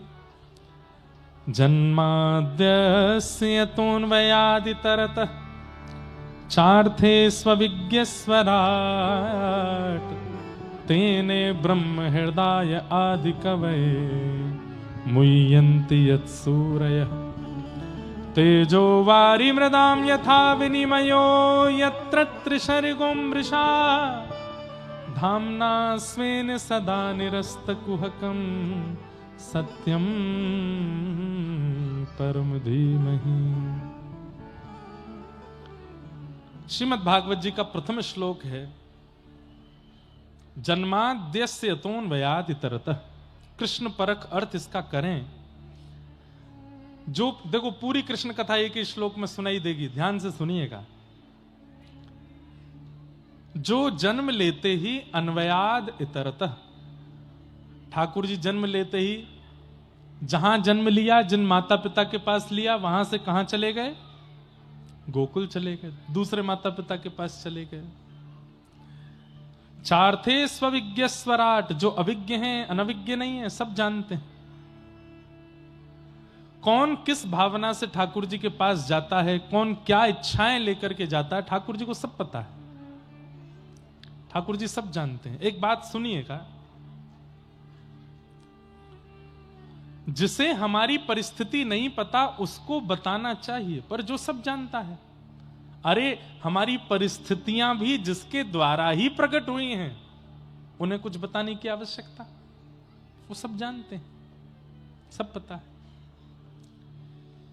ठाकुर जी को कई बार हनुमान जी के दर्शन करने हम जाते हैं, भोले बाबा पे जल चढ़ाते हैं, नारायण प्रभु का कैंकर्य करते हैं, तो प्रार्थना करते करते कई बार हमारे नेत्र बंद हो जाते हैं, हाथ जुड़ जाते हैं और हम अपने विषाद ठाकुर जी से कहने लगते हैं, हे नाथ ये वाला काम थोड़ा सा बिगड़ा हुआ है, माता जी थोड़ी अस्वस्थ हैं, बच्चे थोड़ी बात नहीं मानते हैं, या जो भी आपका विषय है आप बोल देते हो ठाकुर जी से।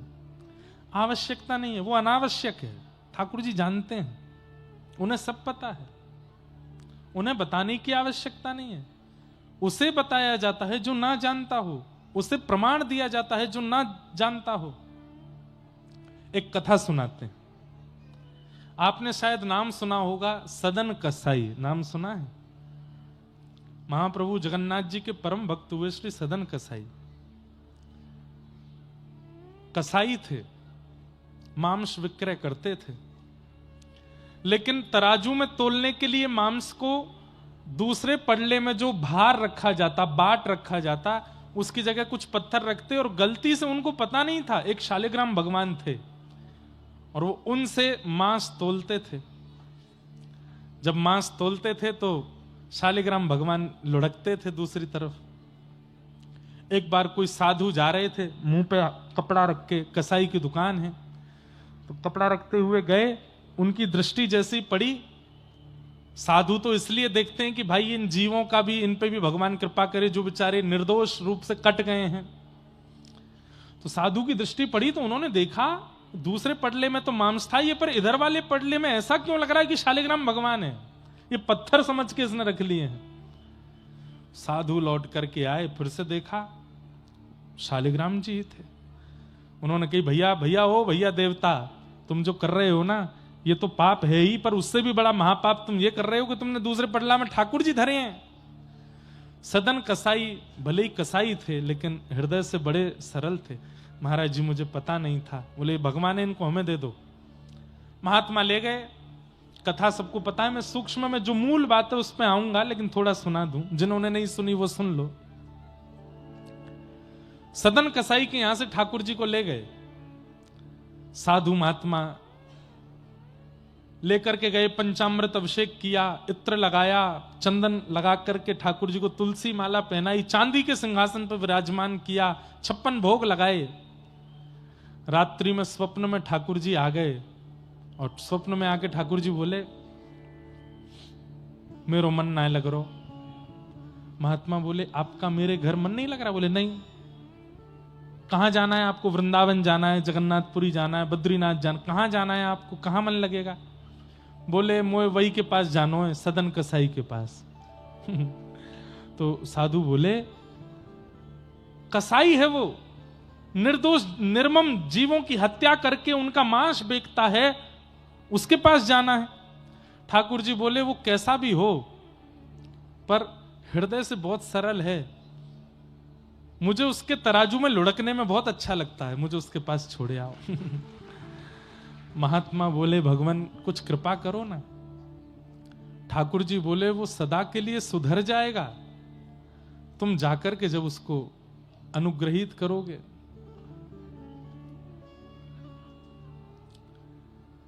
महात्मा गए, शालिग्राम जी लेकर के आए तो सदन कसाई उठ गए, बोले भगवान और कुछ लेने आए हैं क्या, और कोई भी भगवान है क्या मेरे पास? बोले नहीं वो तो नहीं है, इनको वापस देने आए। बोले क्यों? बोले ठाकुर जी बोल रहे हैं तुम्हारे तराजू में उनको आनंद आ रहा है, अब तुम इनको रखो अपने पास। सदन कसाई के नेत्र सजल हो गए कि ठाकुर जी 56 भोग, चांदी का सिंहासन, नियमित सेवा, इत्र की सेवा, चंदन की सेवा छोड़ करके यहां बदबूदार कसाई खाने में मेरे लिए आ गए। सब छोड़ करके मेरे लिए ठाकुर जी आ सकते हैं, तो क्या मैं ठाकुर जी के लिए दुष्कर्म नहीं छोड़ सकता? उसी समय अपनी दुकान बंद कर दी और आज के बाद मैं कसाई खाने में नहीं रहूंगा। ठाकुर जी ने जब मेरे लिए सिंहासन छोड़ दिया, मेरे लिए सेवा छोड़ दी, मेरे लिए पवित्रता छोड़ दी, मैं ठाकुर जी के लिए अपवित्रता नहीं छोड़ सकता, छोड़ दिया। बंधुओं, अगर ये विचार हर वो व्यक्ति करने लगे जिसके घर में ठाकुर जी की सेवा है, तो उसका घर ही मंदिर बन जाएगा। सोचिए, आप सबके घर में जो ठाकुर जी विराजमान हैं, या तो वो अयोध्या से आए हैं, या तो वो वृंदावन से आए हैं, या तो वो जगन्नाथपुरी से आए हैं, या वो द्वारिका से आए हैं।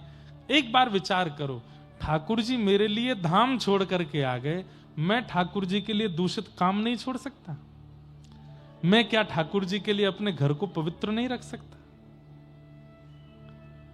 यशोदा मैया की गोद में पलने वाले ठाकुर जी मेरी गोद में बैठ के श्रृंगार करा रहे हैं, मैं इनके लिए शुद्ध नहीं हो सकता? इतना विचार करने मात्र से ठाकुर जी की सेवा आपको प्राप्त हो जाएगी। तो सदन कसाई ने नियम ले लिया कि अब मैं जगन्नाथ जी का दर्शन करने जाऊंगा। तो अब मूल कथा जो हमको सुनानी थी कि ठाकुर जी सब जानते हैं, उनसे कुछ छुपा नहीं है। तो सदन कसाई जगन्नाथपुरी के लिए निकले। सुंदर रूप था उनका, सुंदर थे। एक नगर में पहुंचे तो वहां एक नगर पर एक मनचली एक रहती थी। विवाह उनका हो चुका था, लेकिन उनके मन किसी पे भी आ जाते थे। सदन कसाई को जब उन्होंने देखा तो इनके ऊपर उस स्त्री का मन आ गया। रात्रि का समय, सदन कसाई तो अपने मार्ग पे ही चद्दर सी लगा के सो गए। सुबह उठ के निकलना है, पुरी के मार्ग पे थे, पुरी जा रहे थे। बहुत ध्यान से सुनिएगा। उस स्त्री का इन पर मन आ गया, इनकी दृष्टि भी उस स्त्री पर पड़ी, तो इन्होंने तो दूर से उसको प्रणाम किया, सबको प्रणाम करते थे। तो उस स्त्री ने इनको कोई इशारा किया जिसको ये समझ नहीं पाए, और इशारे में उस स्त्री ने ऐसा कहा कि अगर तुम मुझे स्वीकार करो तो मैं अपने पति का वध करके तुम्हारे साथ आ जाऊंगी, ऐसा कुछ इशारा किया। लेकिन सदन कसाई तो बड़े भोले भाले, इन्होंने तो हाथ ही जोड़ के हाँ हाँ कर दी होगी कुछ, और उस स्त्री ने अपने पति का वध कर दिया। और वध करके आ गई इनके पास, बोले अब मुझे स्वीकार करो। सदन कसाई बोले मैया, माता, देवी, मैं तो ठाकुर जी से मिलने के लिए निकला हूं, संसार में फंसने के लिए नहीं आया हूं।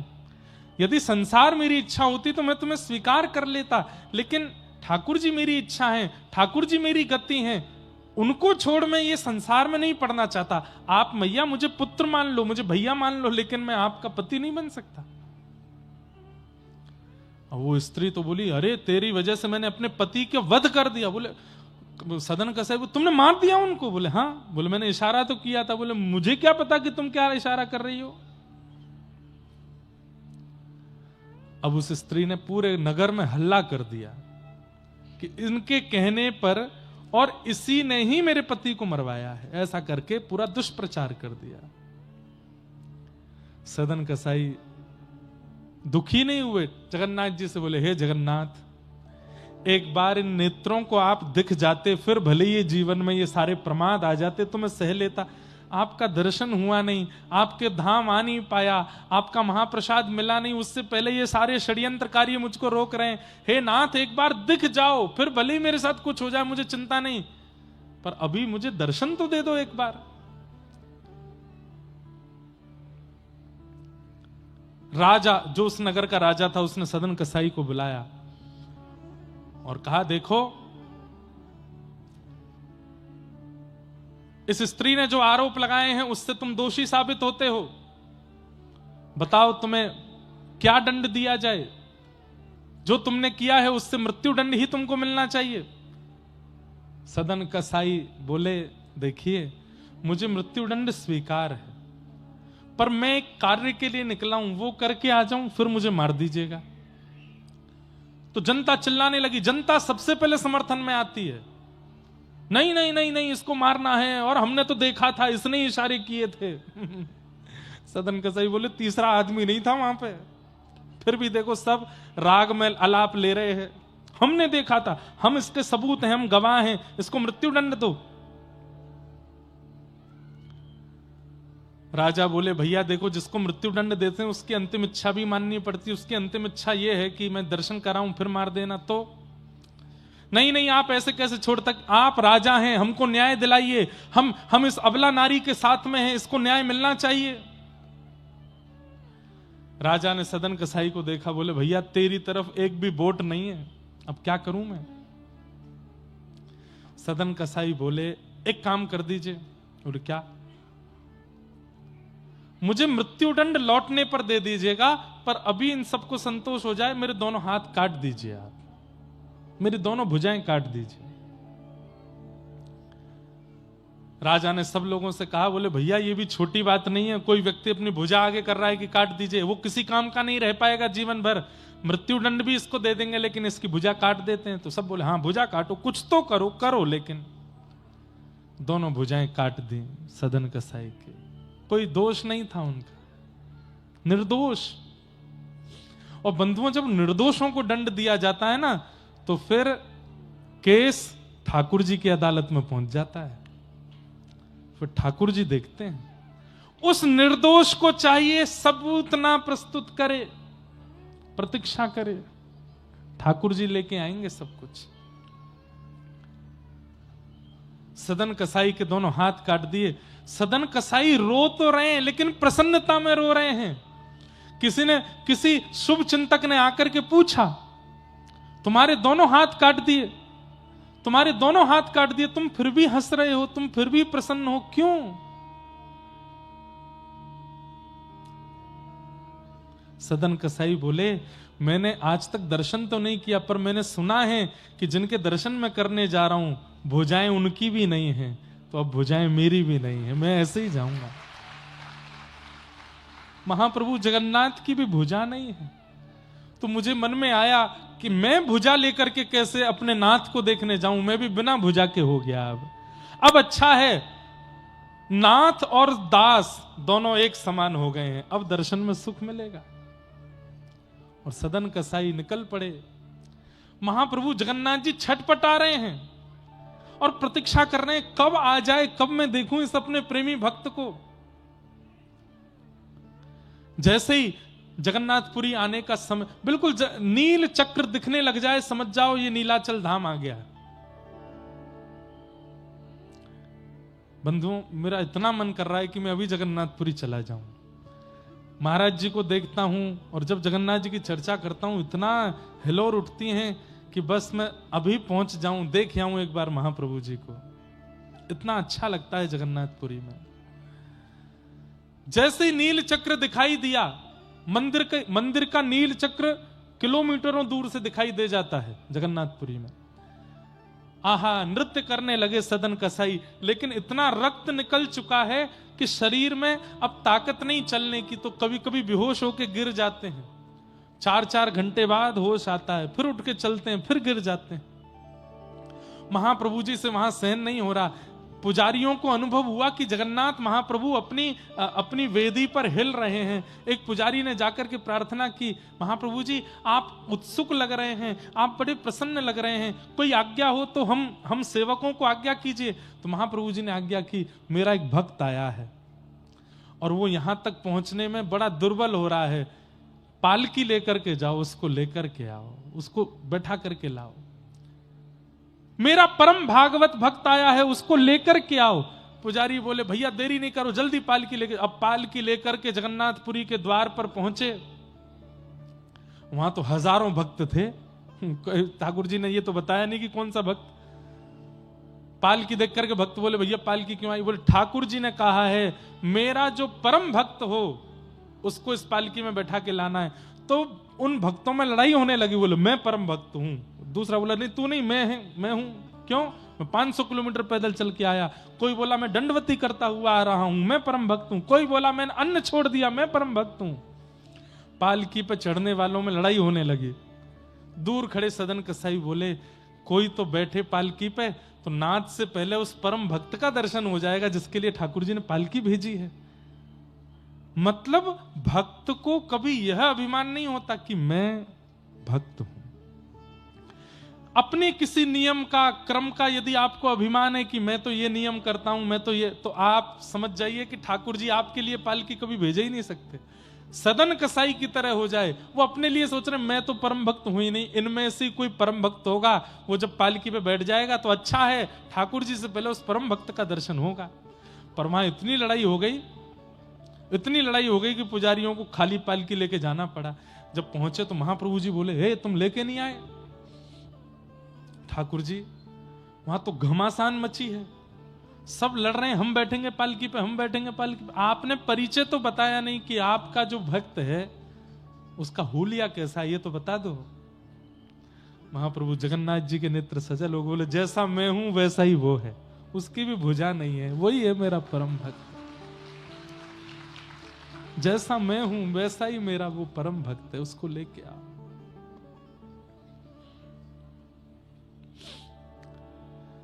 पुजारी पालकी लेकर के गए और उन हजारों की भीड़ में सबसे दूर कोने में बैठे हैं सदन कसाई बिना हाथों के। पुजारियों के नेत्र में सजल हो गए, दौड़ करके गए, सदन कसाई को उठाने लगे। बोले बैठो पालकी में, तुम्हारे लिए पालकी भेजी है। सदन कसाई रो रहे हैं, आपने गलती की होगी, भूल हो गई होगी।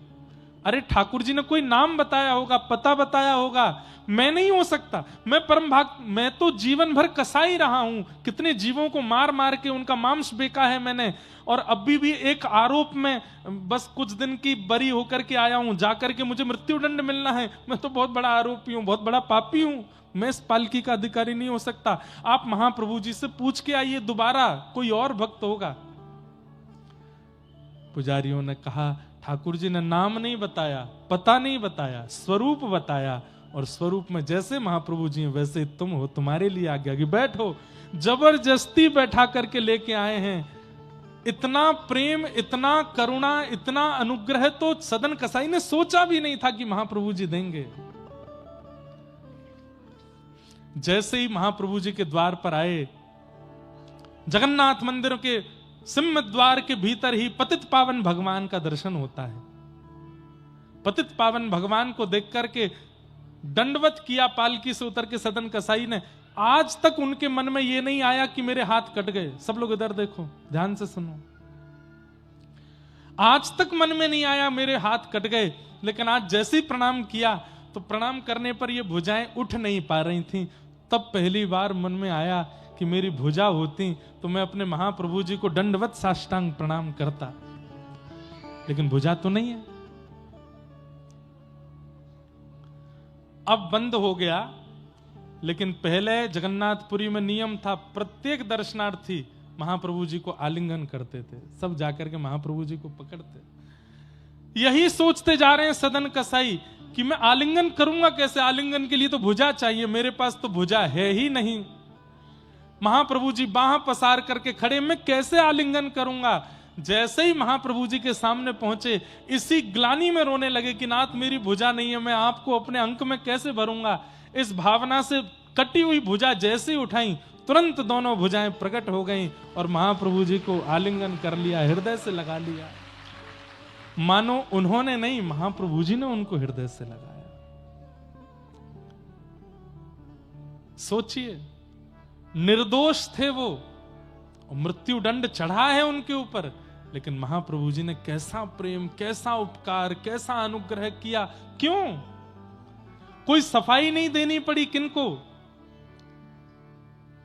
कोई सफाई नहीं देनी पड़ी यहां सदन कसाई जी को जाके कि मैंने अपराध नहीं किया, मैंने दोष नहीं किया, इसलिए मेरे हाथ काट दिए, जबरदस्ती का कुछ नहीं कहा है। मौन गए थे, क्योंकि महाप्रभु जी सब जानते हैं आपके जीवन में क्या चल रहा है, क्या नहीं चल रहा है। मत बताइए, ठाकुर जी को सब पता है उनको। उनके सामने तो निर्भाव से जाओ, निष्काम भाव से जाओ, कुछ नहीं चाहिए नाथ, बल्कि दुखी हो फिर भी ठाकुर जी के सामने जाके कहो हम बहुत सुखी हैं ठाकुर जी, हम बहुत प्रसन्न हैं, सब बढ़िया चल रहा है, आप बिल्कुल निश्चिंत रहें, हम बहुत बढ़िया से जीवन जी रहे हैं। ठाकुर जी प्रसन्न हो जाते हैं। जगन्नाथ चक्कानैन, जगन्नाथ चक्कानैन, नीलाचल वारे तू न संभाले तो हमें कौन संभाले हो। महाराज जी, जगन्नाथ जी की ऐसी कृपा है, ये पंक्तियां हमारे पूज्य श्री राधा कृष्ण महाराज जी जोधपुर वाले गाते, उनकी सुन के हमने गाई। आज लाखों करोड़ों वैष्णव इस कीर्तन को नित्य गा रहे हैं। सब कटनी में बैठ के, मध्य प्रदेश में, छत्तीसगढ़ में, गुजरात में, जम्मू कश्मीर में बैठ करके जगन्नाथ जी को याद कर रहे हैं। छोटे बच्चे, वयोवृद्ध सब गाते हैं।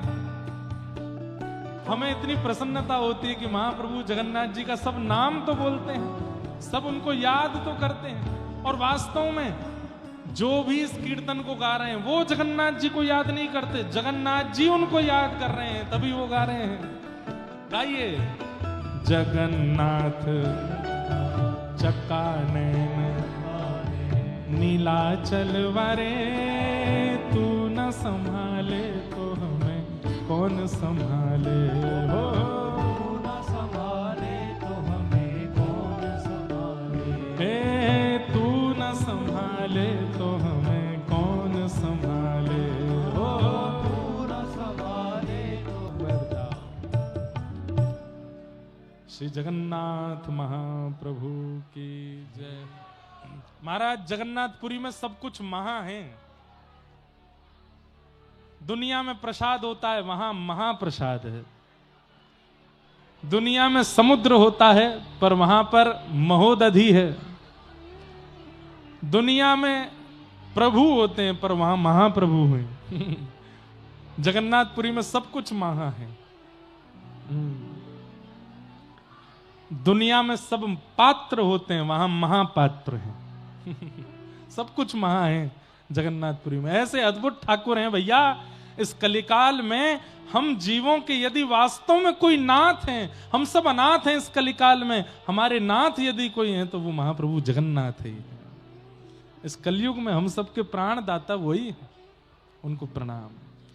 तो चार्थे स्वविज्ञ स्वराट, ठाकुर जी सब जानते हैं, कुछ बताने की आवश्यकता नहीं है। तेने ब्रह्म हृदय आदि कवये मुह्यन्ति यत्सूरयः, ब्रह्मा आदि देवताओं को भी जो ज्ञान उपदेश करते हैं, बड़े बड़े इंद्र आदि देवताओं को भी जो अपनी लीला पर मोहित कर लेते हैं। यत्र त्रिशर गोमृषा, जिनकी कृपा से ये सृष्टि जो सत्य नहीं है, अमृष है, सत्य सी प्रतीत होती है पर वो सत्य नहीं है। धामना स्वेन सदा निरस्त कुहकम सत्यम परम धीमहि, ये अमृषा सृष्टि, इसके प्रति असत्यता की भावना और सृष्टि में केवल ठाकुर जी सत्य हैं, ये भावना प्रकट तभी होगी जब आप ये जान लोगे कि ठाकुर जी ही परम सत्य हैं।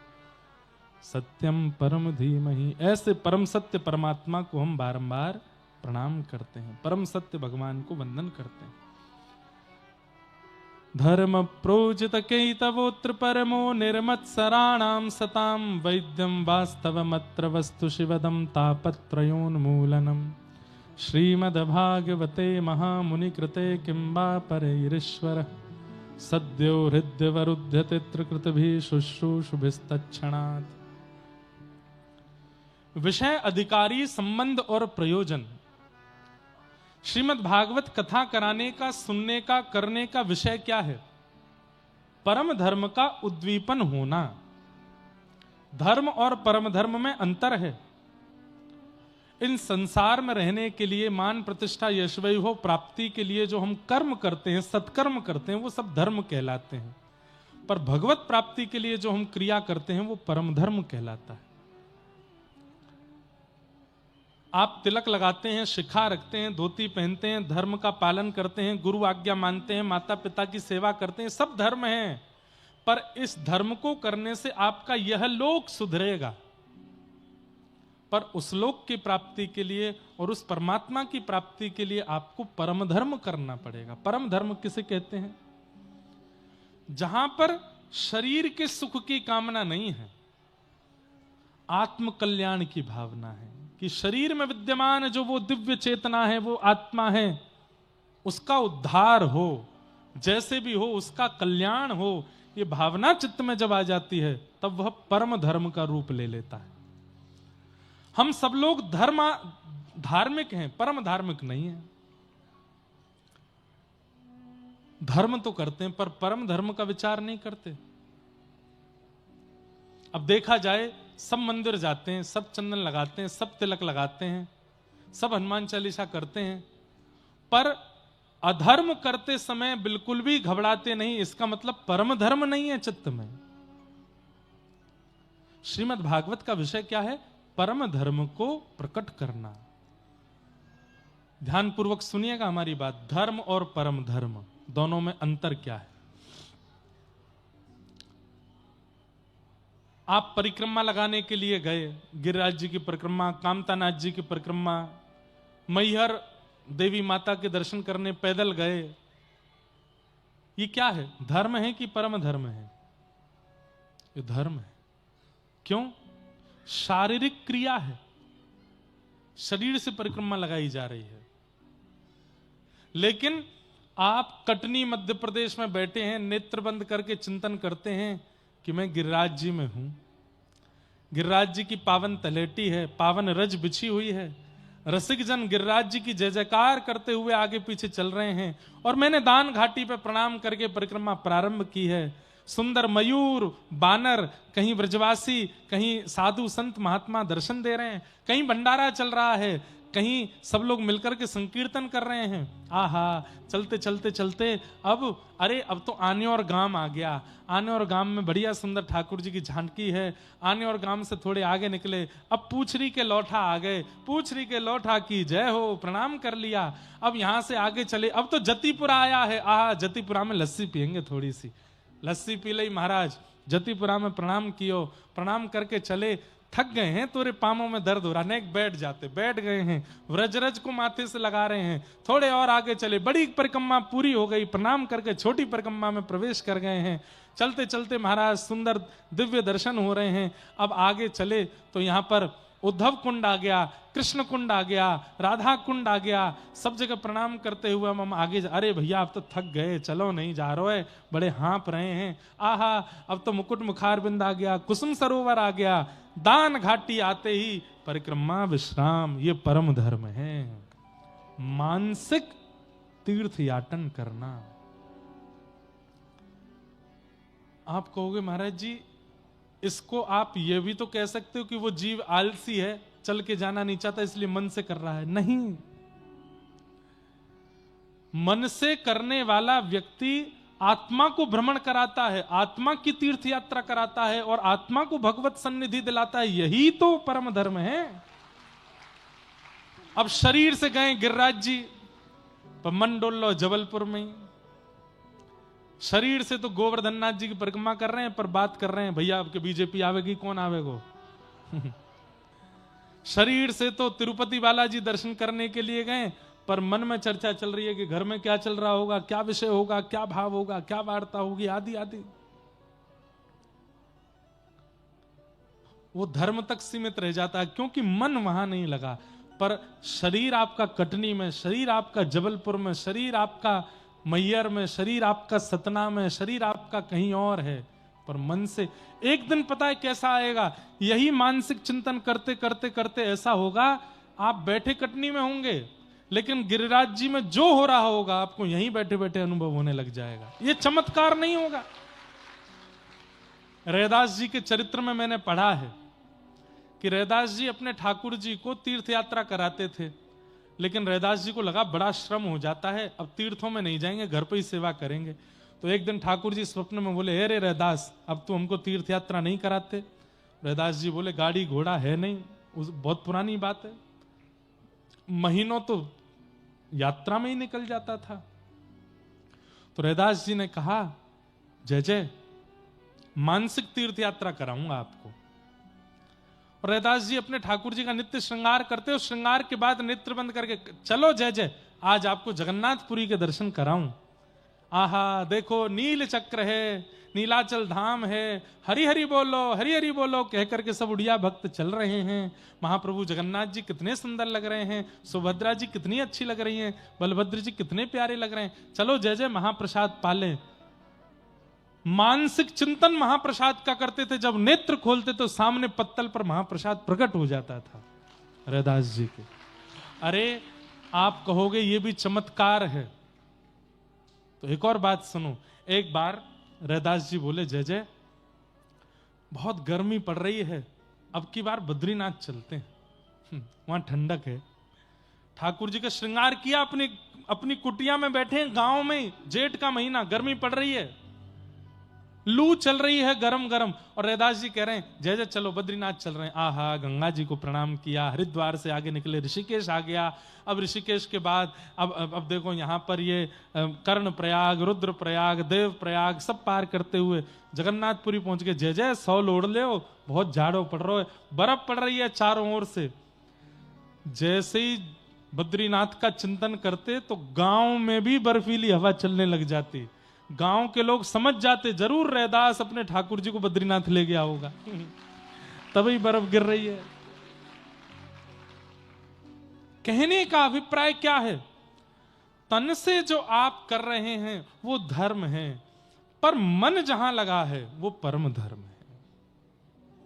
व्यक्ति तन से तो धर्म कर लेता है, क्योंकि आजकल सोशल मीडिया का टाइम है, फोटो खिंच जाती है, वीडियो बन जाती है, आप जैसा अपना स्वरूप दिखाना चाहो वहां दिखा सकते हो।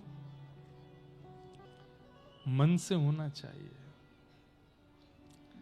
काशी विश्वनाथ हो, जगन्नाथ हो, द्वारिकानाथ हो, बद्रीनाथ हो, सबका तो प्रचार कर दिया आजकल के क्रिएटर्स, सोशल मीडिया इन्फ्लुएंसर्स ने।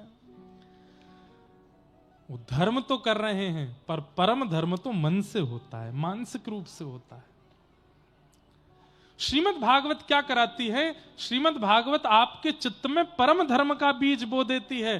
फिर तन से ज्यादा आपको मन से क्रिया करना अच्छा लगता है, मन से उपस्थित होना अच्छा लगता है। दूसरी बात, भागवत का विषय, पहली बात क्या है कि परम धर्म सिखाती है भागवत। दूसरी बात, श्रीमद् भागवत सुनने और कहने का अधिकार किसको है? बहुत ध्यान से सुनिए सब लोग। श्रीमद् भागवत सुनने कहने का अधिकार किसको है? तब कहते हैं निर्मत्सराणाम सताम, जिसके चित्त में मात्सर्य दोष नहीं है। मात्सर्य दोष किसको कहते हैं? 4 प्रकार के दुख होते हैं। कर्म से दुखी, समय से दुखी, स्वभाव से दुखी, और दूसरे के सुख से दुखी। कोई व्यक्ति कर्म से दुखी होता है, ऐसे काम किए हैं कि दुख आता ही रहता है। कोई व्यक्ति समय से दुखी रहता है, समय खराब चल रहा है। कोई व्यक्ति स्वभाव से दुखी होता है। लेकिन इस संसार में सबसे ज्यादा संख्या है दूसरे के सुख से दुखी होने वालों की। वो दुखी क्यों है? क्योंकि उसने किसी को हंसते हुए देख लिया, इसलिए दुखी है। कि वो हंस क्यों रहा था, वो खुश क्यों है, वो प्रसन्न क्यों है, वो इतना आनंद में क्यों है, हमसे देखा नहीं जा रहा है। सुखी मत हो। उसके बाद वो लोग बोलते हैं ज्यादा हंसो मत, क्यों? नजर लग जाएगी आपको। नजर किनकी लगती है? जो आपके सुख से दुखी है। और ऐसे लोगों को इस शास्त्रीय भाषा में मात्सर्य कहा जाता है। कौन कहा जाता है? मात्सर्य। और मात्सर्य व्यक्ति जो होते हैं, ये कथा में चले जाएं, सत्संग में चले जाएं, प्रवचन में चले जाएं, ये साधु महात्माओं के पास चले जाएं, धर्म तीर्थों में चले जाएं, अनुष्ठान में चले जाएं, दान पुण्य कर आए, इनको कोई लाभ होता ही नहीं है। क्यों? ये दूसरे से ईर्ष्या में है। मात्सर्य। मैं तो एक बात कहता हूं कथा में, कि जिस दिन आपका मात्सर्य आपके चित्त से निकल जाए, समझ जाइए कि अब ठाकुर जी आपको देख रहे हैं, उनकी दृष्टि में आप आ गए हो, इसलिए आपके चित्त में मात्सर्य नहीं है। दूसरे की प्रशंसा से दुखी होने वाले लोग निर्मत्सराणाम सताम वैद्यम वास्तवमत्र वस्तु शिवदम तापत्रयोन्मूलनम।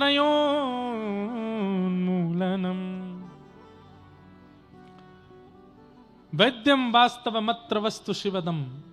श्रीमद् भागवत क्या करती हैं? ठाकुर जी से आपका संबंध कराती हैं। और कैसा संबंध? बोले कल्याणकारी।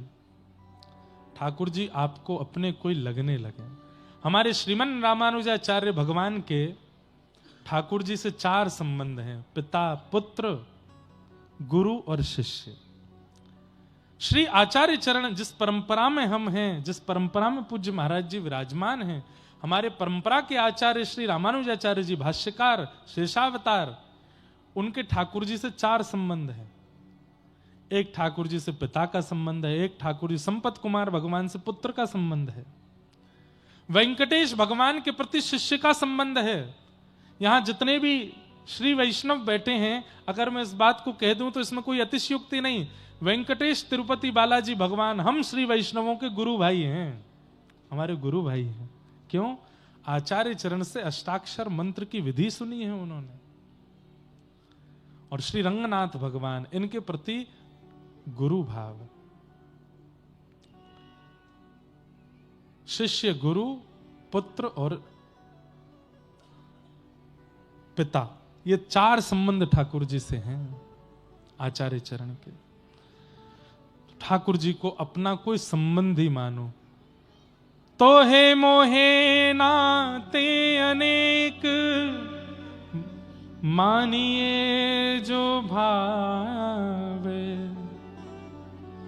आजकल मैंने देखा है कई लोग ठाकुर जी के प्रति बालक भाव रखते हैं, तो कई लोग उनकी निंदा करते हैं कि भगवान को इन्होंने बच्चा समझ रखा है, भगवान को इन्होंने बालक समझ रखा है, भगवान को इन्होंने खिलौना बना करके रखा है। हमारी प्रार्थना, आप दुखी मत होइएगा। ये निंदा आज से नहीं चल रही है, मीराबाई के समय से चलती आई है। मीराबाई को लोग टोकते थे, रोकते थे।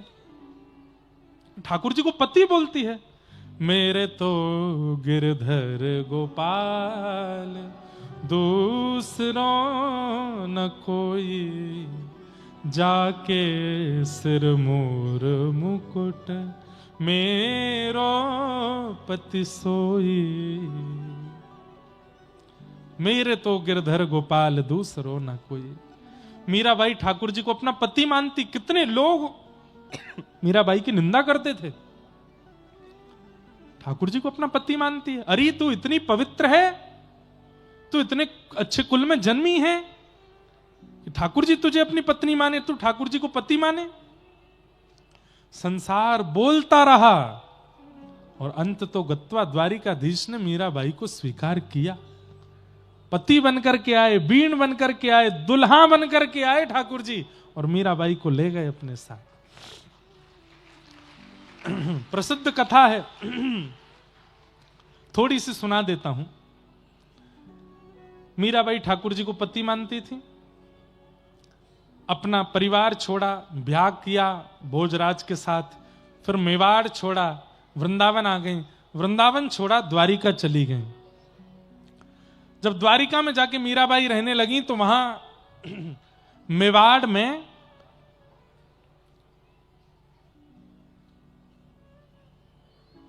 भुखमरी होने लगी।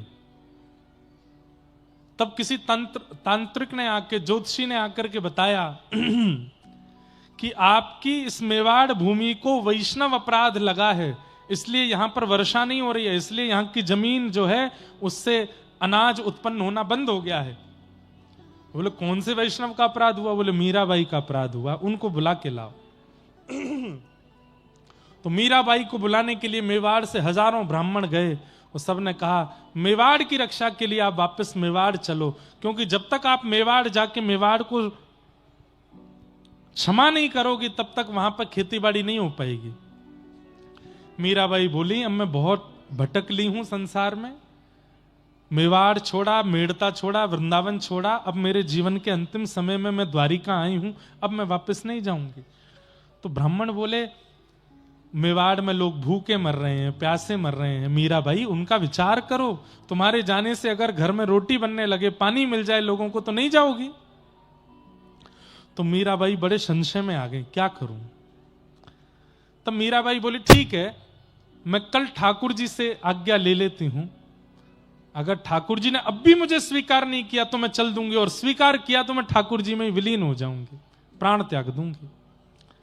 अगले दिन सुबह मंगला का बहुत अच्छा प्रसंग मैं सूक्ष्म में सुना रहा हूं। मीराबाई जैसे ही मंगला में द्वारिकाधीश के दर्शन करने गई, तो मीराबाई ने अपने जीवन का अंतिम पद गाया वहां पर, साजन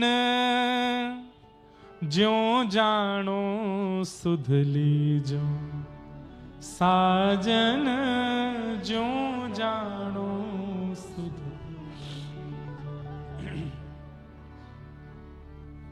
मीरा के प्रभु गिरधर नागर, मीरा के प्रभु मिल बिछुड़न मत दीजे, मिल बिछुड़न साजन ज्यों जानो सुध लीजे, साजन। बहुत सुंदर पद है, करुण प्रसंग है, लेकिन मैं ज्यादा नहीं। इस वर्ष के अंतिम दिनों में मतलब 29, 30, 31 दिसंबर 2026 3 दिन मीरा चरित्र है।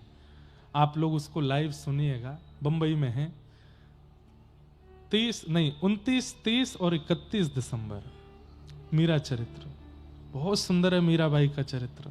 तो मीराबाई ठाकुर जी से जाके कहती है, आपने मुझे इतना नचाया, 5 वर्ष की अवस्था से आपको भज रही हूं, गा रही हूं, आज मेरी मध्य अवस्था हो गई है, मैं वृद्धावस्था की ओर पहुंचने वाली हूं। मैंने अपने जीवन में कोई कुसंग नहीं किया, कुछ गलत वस्तु का सेवन नहीं किया, कोई पाप नहीं किया, कोई अपराध नहीं किया। आपने जैसा जीवन दिया सब स्वीकार किया। आपने कहा ब्याह करो, तो भोजराज के साथ विवाह किया, लेकिन पति पत्नी का कोई संबंध हमारा नहीं रहा। कुछ दिन बाद भोजराज की मृत्यु हो गई। उनकी मृत्यु का कलंक अपने माथे पर सहा मैंने, क्योंकि आपने कहा जैसा जीवन मिल रहा है सहो, सहती रही। और हर समय बस एक ही भाव था, अब आप मिलोगे, अब आप मिलोगे। नहीं मिले आप। मेरे ससुराल में मेरे पति चले गए, उसके बाद मेरी रक्षा करने वाले केवल मेरे ससुर जी थे, उनको भी आपने मुझसे दूर कर दिया, उनके प्राण चले गए। उसके बाद ननद ने, देवर ने, ये फिल्मों में गलत दिखाया गया कि मीराबाई के पति ने उनको उत्पीड़ना दी थी। नहीं, मीराबाई के पति भोजराज जी का अगर आपने चरित्र सुन लिया तो आपके नेत्र सजल हो जाएंगे। उनको पीड़ा राणा देते थे, उनके देवर, और वो भी बड़े भाई की मृत्यु के बाद। विष पिलाया, भरी समाज में मुझे अपशब्द कहे, मैंने सब सहती रही। क्यों? क्योंकि प्रतीक्षा थी कि आप मिलोगे। ससुराल छोड़ करके वापस पीहर आ गई, पीहर छोड़ करके वृंदावन चली गई, वृंदावन छोड़ के द्वारिका आ गई, केवल कि आप मिलोगे। और आज जब मैं आपसे मिलन की आश में अपनी आधी अवस्था निकाल चुकी हूं, तो ये मेवाड़ में भुखमरी हो गई, और वहां के ब्राह्मण आके यहां अनशन करके बैठे कि मैं वापस जाऊं मेवाड़। और नहीं जाती हूं तो वहां के लोग भूखे मरते हैं, नहीं जाती हूं तो वहां के बच्चे प्यासे मरेंगे, और चली जाती हूं तो आप कब मिलोगे मुझे, मैं कब तक भटकती रहूंगी। और तब मीराबाई ने अंतिम शब्द कहा, मीरा के प्रभु गिरधर नागर, मीरा के प्रभु मिल बिछुड़न मत दीजे, मिल। अब मिलने वाली हूं मैं, मुझे दूर मत भेजो, मुझे दोबारा संसार में मत भेजो। या तो मुझे मिल जाइए या मेरे प्राण हरण कर लीजिए नाथ, अब मैं वापस नहीं जा सकती यहां से। और जैसे ही मीराबाई ने यह बात कही, सुबह सुबह मंगला का समय, हजारों वैष्णव खड़े थे। देखते ही देखते क्या देखते हैं कि गर्भगृह से दिव्य तेज प्रकट हुआ, और दिव्य तेज में सेहरा पहन करके बढ़िया सुंदर शेरवानी पहन करके दुल्हा राजा के रूप में द्वारिकाधीश प्रकट हो गए। क्यों? पति कहती है, मीरा पति कहती है, इसलिए ठाकुर जी दुल्हा बन करके आए। बन्नो मारो केसरियो, ठाकुर जी बन्ना बन के आए और बन करके आए और देखते रह गए सब लोग। मीराबाई का हाथ पकड़ करके गर्भगृह के अंदर ले गए। ठाकुर जी के श्री विग्रह में मीराबाई प्रवेश कर गई। पुजारी जी दौड़े मीराबाई को पकड़ने के लिए। साड़ी का अंतिम इतना सा छोड़ बाहर रह गया और मीराबाई ठाकुर जी में विलीन हो गए, ठाकुर जी में ही प्रवेश कर गए। कहते हैं आज भी ठाकुर जी के भीतर ही है मीराबाई। दुनिया ने स्वीकार नहीं किया मीराबाई के संबंध को। लोग तो सुनाते थे, लोग तो जब मीराबाई जाती थी ना तो मंदिर से माताएं बहनें अपने बच्चों को उठा उठा के भागती थी। अरे ये आ गई, अब ये गाएगी, अब ये नाचेगी, ठाकुर जी को पति पति कहकर के पुकारेगी, हमारे बच्चों पर इसका दुष्प्रभाव पड़ेगा। किसी ने स्वीकार नहीं किया मीराबाई के संबंध को, पर ठाकुर जी ने स्वीकार किया। आज मीरा नाम लेने से चित्त पवित्र हो जाता है। आज मीरा का नाम लेने से गोपाल जी की याद अपने आप आ जाती है। कहीं भी सभा में नाम बोल दीजिए मीराबाई, तो व्यक्ति के चित्त में स्त्री का चिंतन नहीं होगा, व्यक्ति के चित्त में सुंदरता का स्मरण नहीं होगा, व्यक्ति के चित्त में भगवान की भक्त मीरा का चिंतन होगा, ठाकुर जी का चिंतन होगा।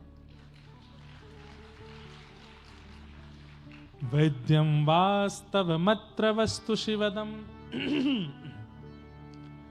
ठाकुर जी से संबंध बनाइए और उस संबंध को फिर निभाइए।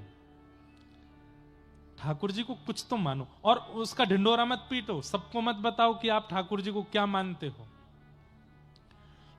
सबको तो यही बताइए कि ये मेरे भगवान हैं, पर आप उन्हें क्या मानते हो ये केवल अपने तक सीमित रखो।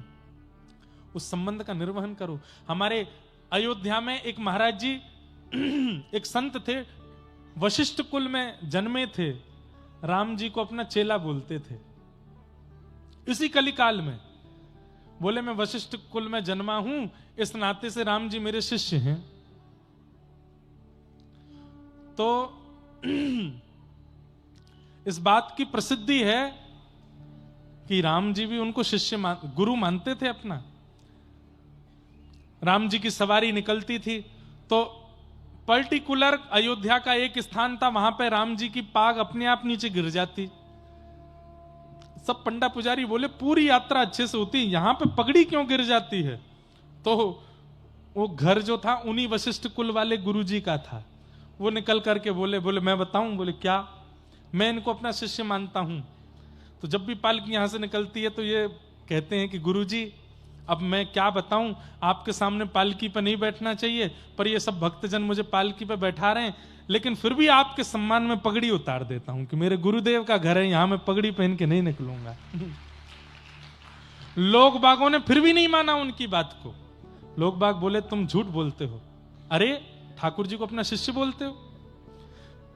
भरी सभा में प्रस्ताव किया कि माला तैयार करो, और ठाकुर जी ने अगर तुम्हारे गले की उतरी हुई माला पहन ली तो हम मान जाएंगे कि ठाकुर जी भी तुमको गुरु मानते हैं। अपनी गले की माला आप अपने से बड़े को नहीं पहना सकते, अपराध लगता है। गुरु जी ने माला पहनी, हजारों संत इकट्ठे थे, हाथ जोड़ करके कहने ले राघव चेला हे मेरे लाला, देखो दुनिया नहीं जानती कि मैं तुम्हारा गुरु हूं, पर मैं जानता हूं कि तुम मेरे शिष्य हो। अपने गुरु की लाज रखना, झुक करके माला पहन लेना। श्री रघुनाथ जी की मूर्ति धनुष बाण हाथ में लिए, जैसे ही गुरु जी ने माला उतारी, देखते ही देखते सबके सामने राम जी की प्रतिमा नीचे झुक गई और माला स्वीकार कर ली। हाँ ये मेरे गुरु हैं। इसका मतलब भैया कई आजकल अराजक तत्व बहुत हो गए संसार में, कोई यहां से सुन करके जाके चेला ही मत मान लेना राम जी को। मैं भी आपको चेला ही मानता हूं ना। ठाकुर जी से ऐसा संबंध बनाओ जिसमें प्रेम कर सको, जिसमें स्नेह कर सको। मेरे हिसाब से अगर मुझसे पूछो कि ठाकुर जी से सबसे बढ़िया संबंध क्या बनाना चाहिए, तो दो संबंध हैं। या तो ठाकुर जी को गुरु मानो या ठाकुर जी को सखा मानो। आपको बिगड़ी हुई स्थिति में संभालने ये दो ही लोग आ सकते हैं, या तो गुरु या फिर सखा। कितनी भी जीवन में परिस्थिति बिगड़ी हो, सखा बगल में बैठा है तो चिंता कम हो जाती है, और कितनी भी जीवन में स्थिति भयावह हो गई हो, गुरुजी सामने बैठे हैं तो जीवन में शांति आती है। ठाकुर जी को या तो गुरु मानो या फिर सखा मानो, क्योंकि इनके अलावा जो संबंध है वो निभाने की पवित्रता हम लोगों में नहीं है। इसलिए ठाकुर जी को गुरु मानो या शिष्य मानो। वैद्यम वास्तव मत्र वस्तु शिवदम। श्रीमद् भागवत जी उस संबंध को पुष्ट कैसे करना है ये सिखाती।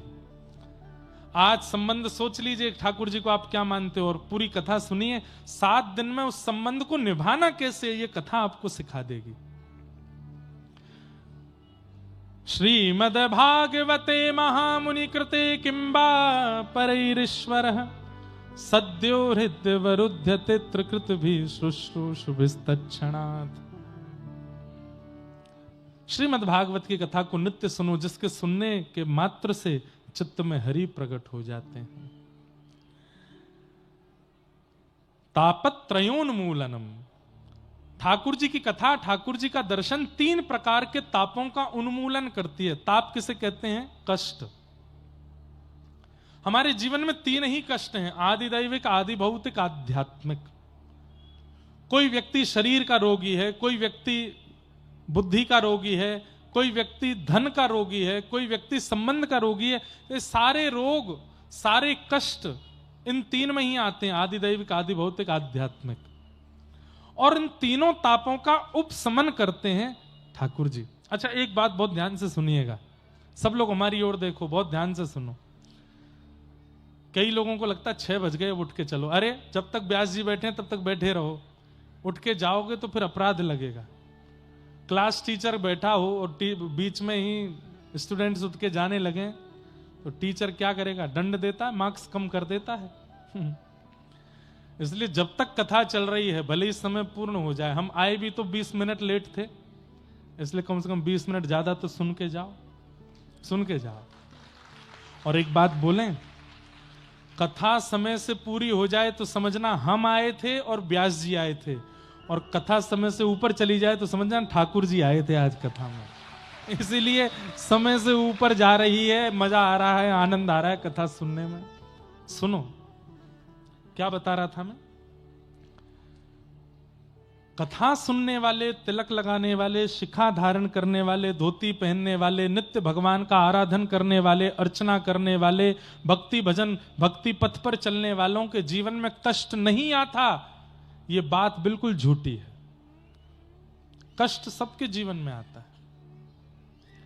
प्रभु श्री राम और कृष्ण ने प्रकट होकर के मुझे और आपको एक संकेत दिया कि भाई हमारे जीवन को देख के देख लो, हम भगवान हैं तो इतनी पीड़ादायी लीला पे अपना जीवन जी रहे हैं, तुम तो मानव हो।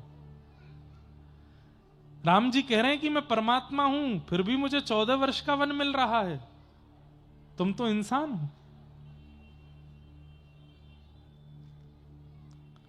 भगवान श्री कृष्ण कह रहे हैं मैं परमात्मा हूं तो भी मुझे चोर बोलने में, तो भी मुझे छलिया बोलने में, तो भी मुझे अलग अलग संबोधनों से पुकारने में लोगों को लज्जा नहीं होती। तुम तो इंसान हो, तुमको यदि कुछ अपशब्द बोल देते हैं तो बुरा क्यों मान रहे हो? इसलिए ठाकुर जी के अवतार से इतना समझ लीजिए कि भैया इस संसार में दुख आएगा आएगा आएगा, तुम भक्ति करो चाहे मत करो, आएगा। पर भक्ति करने से क्या होगा ये सुन लीजिए। खांसी तो होगी, जुखाम तो होगा, बुखार तो आएगा,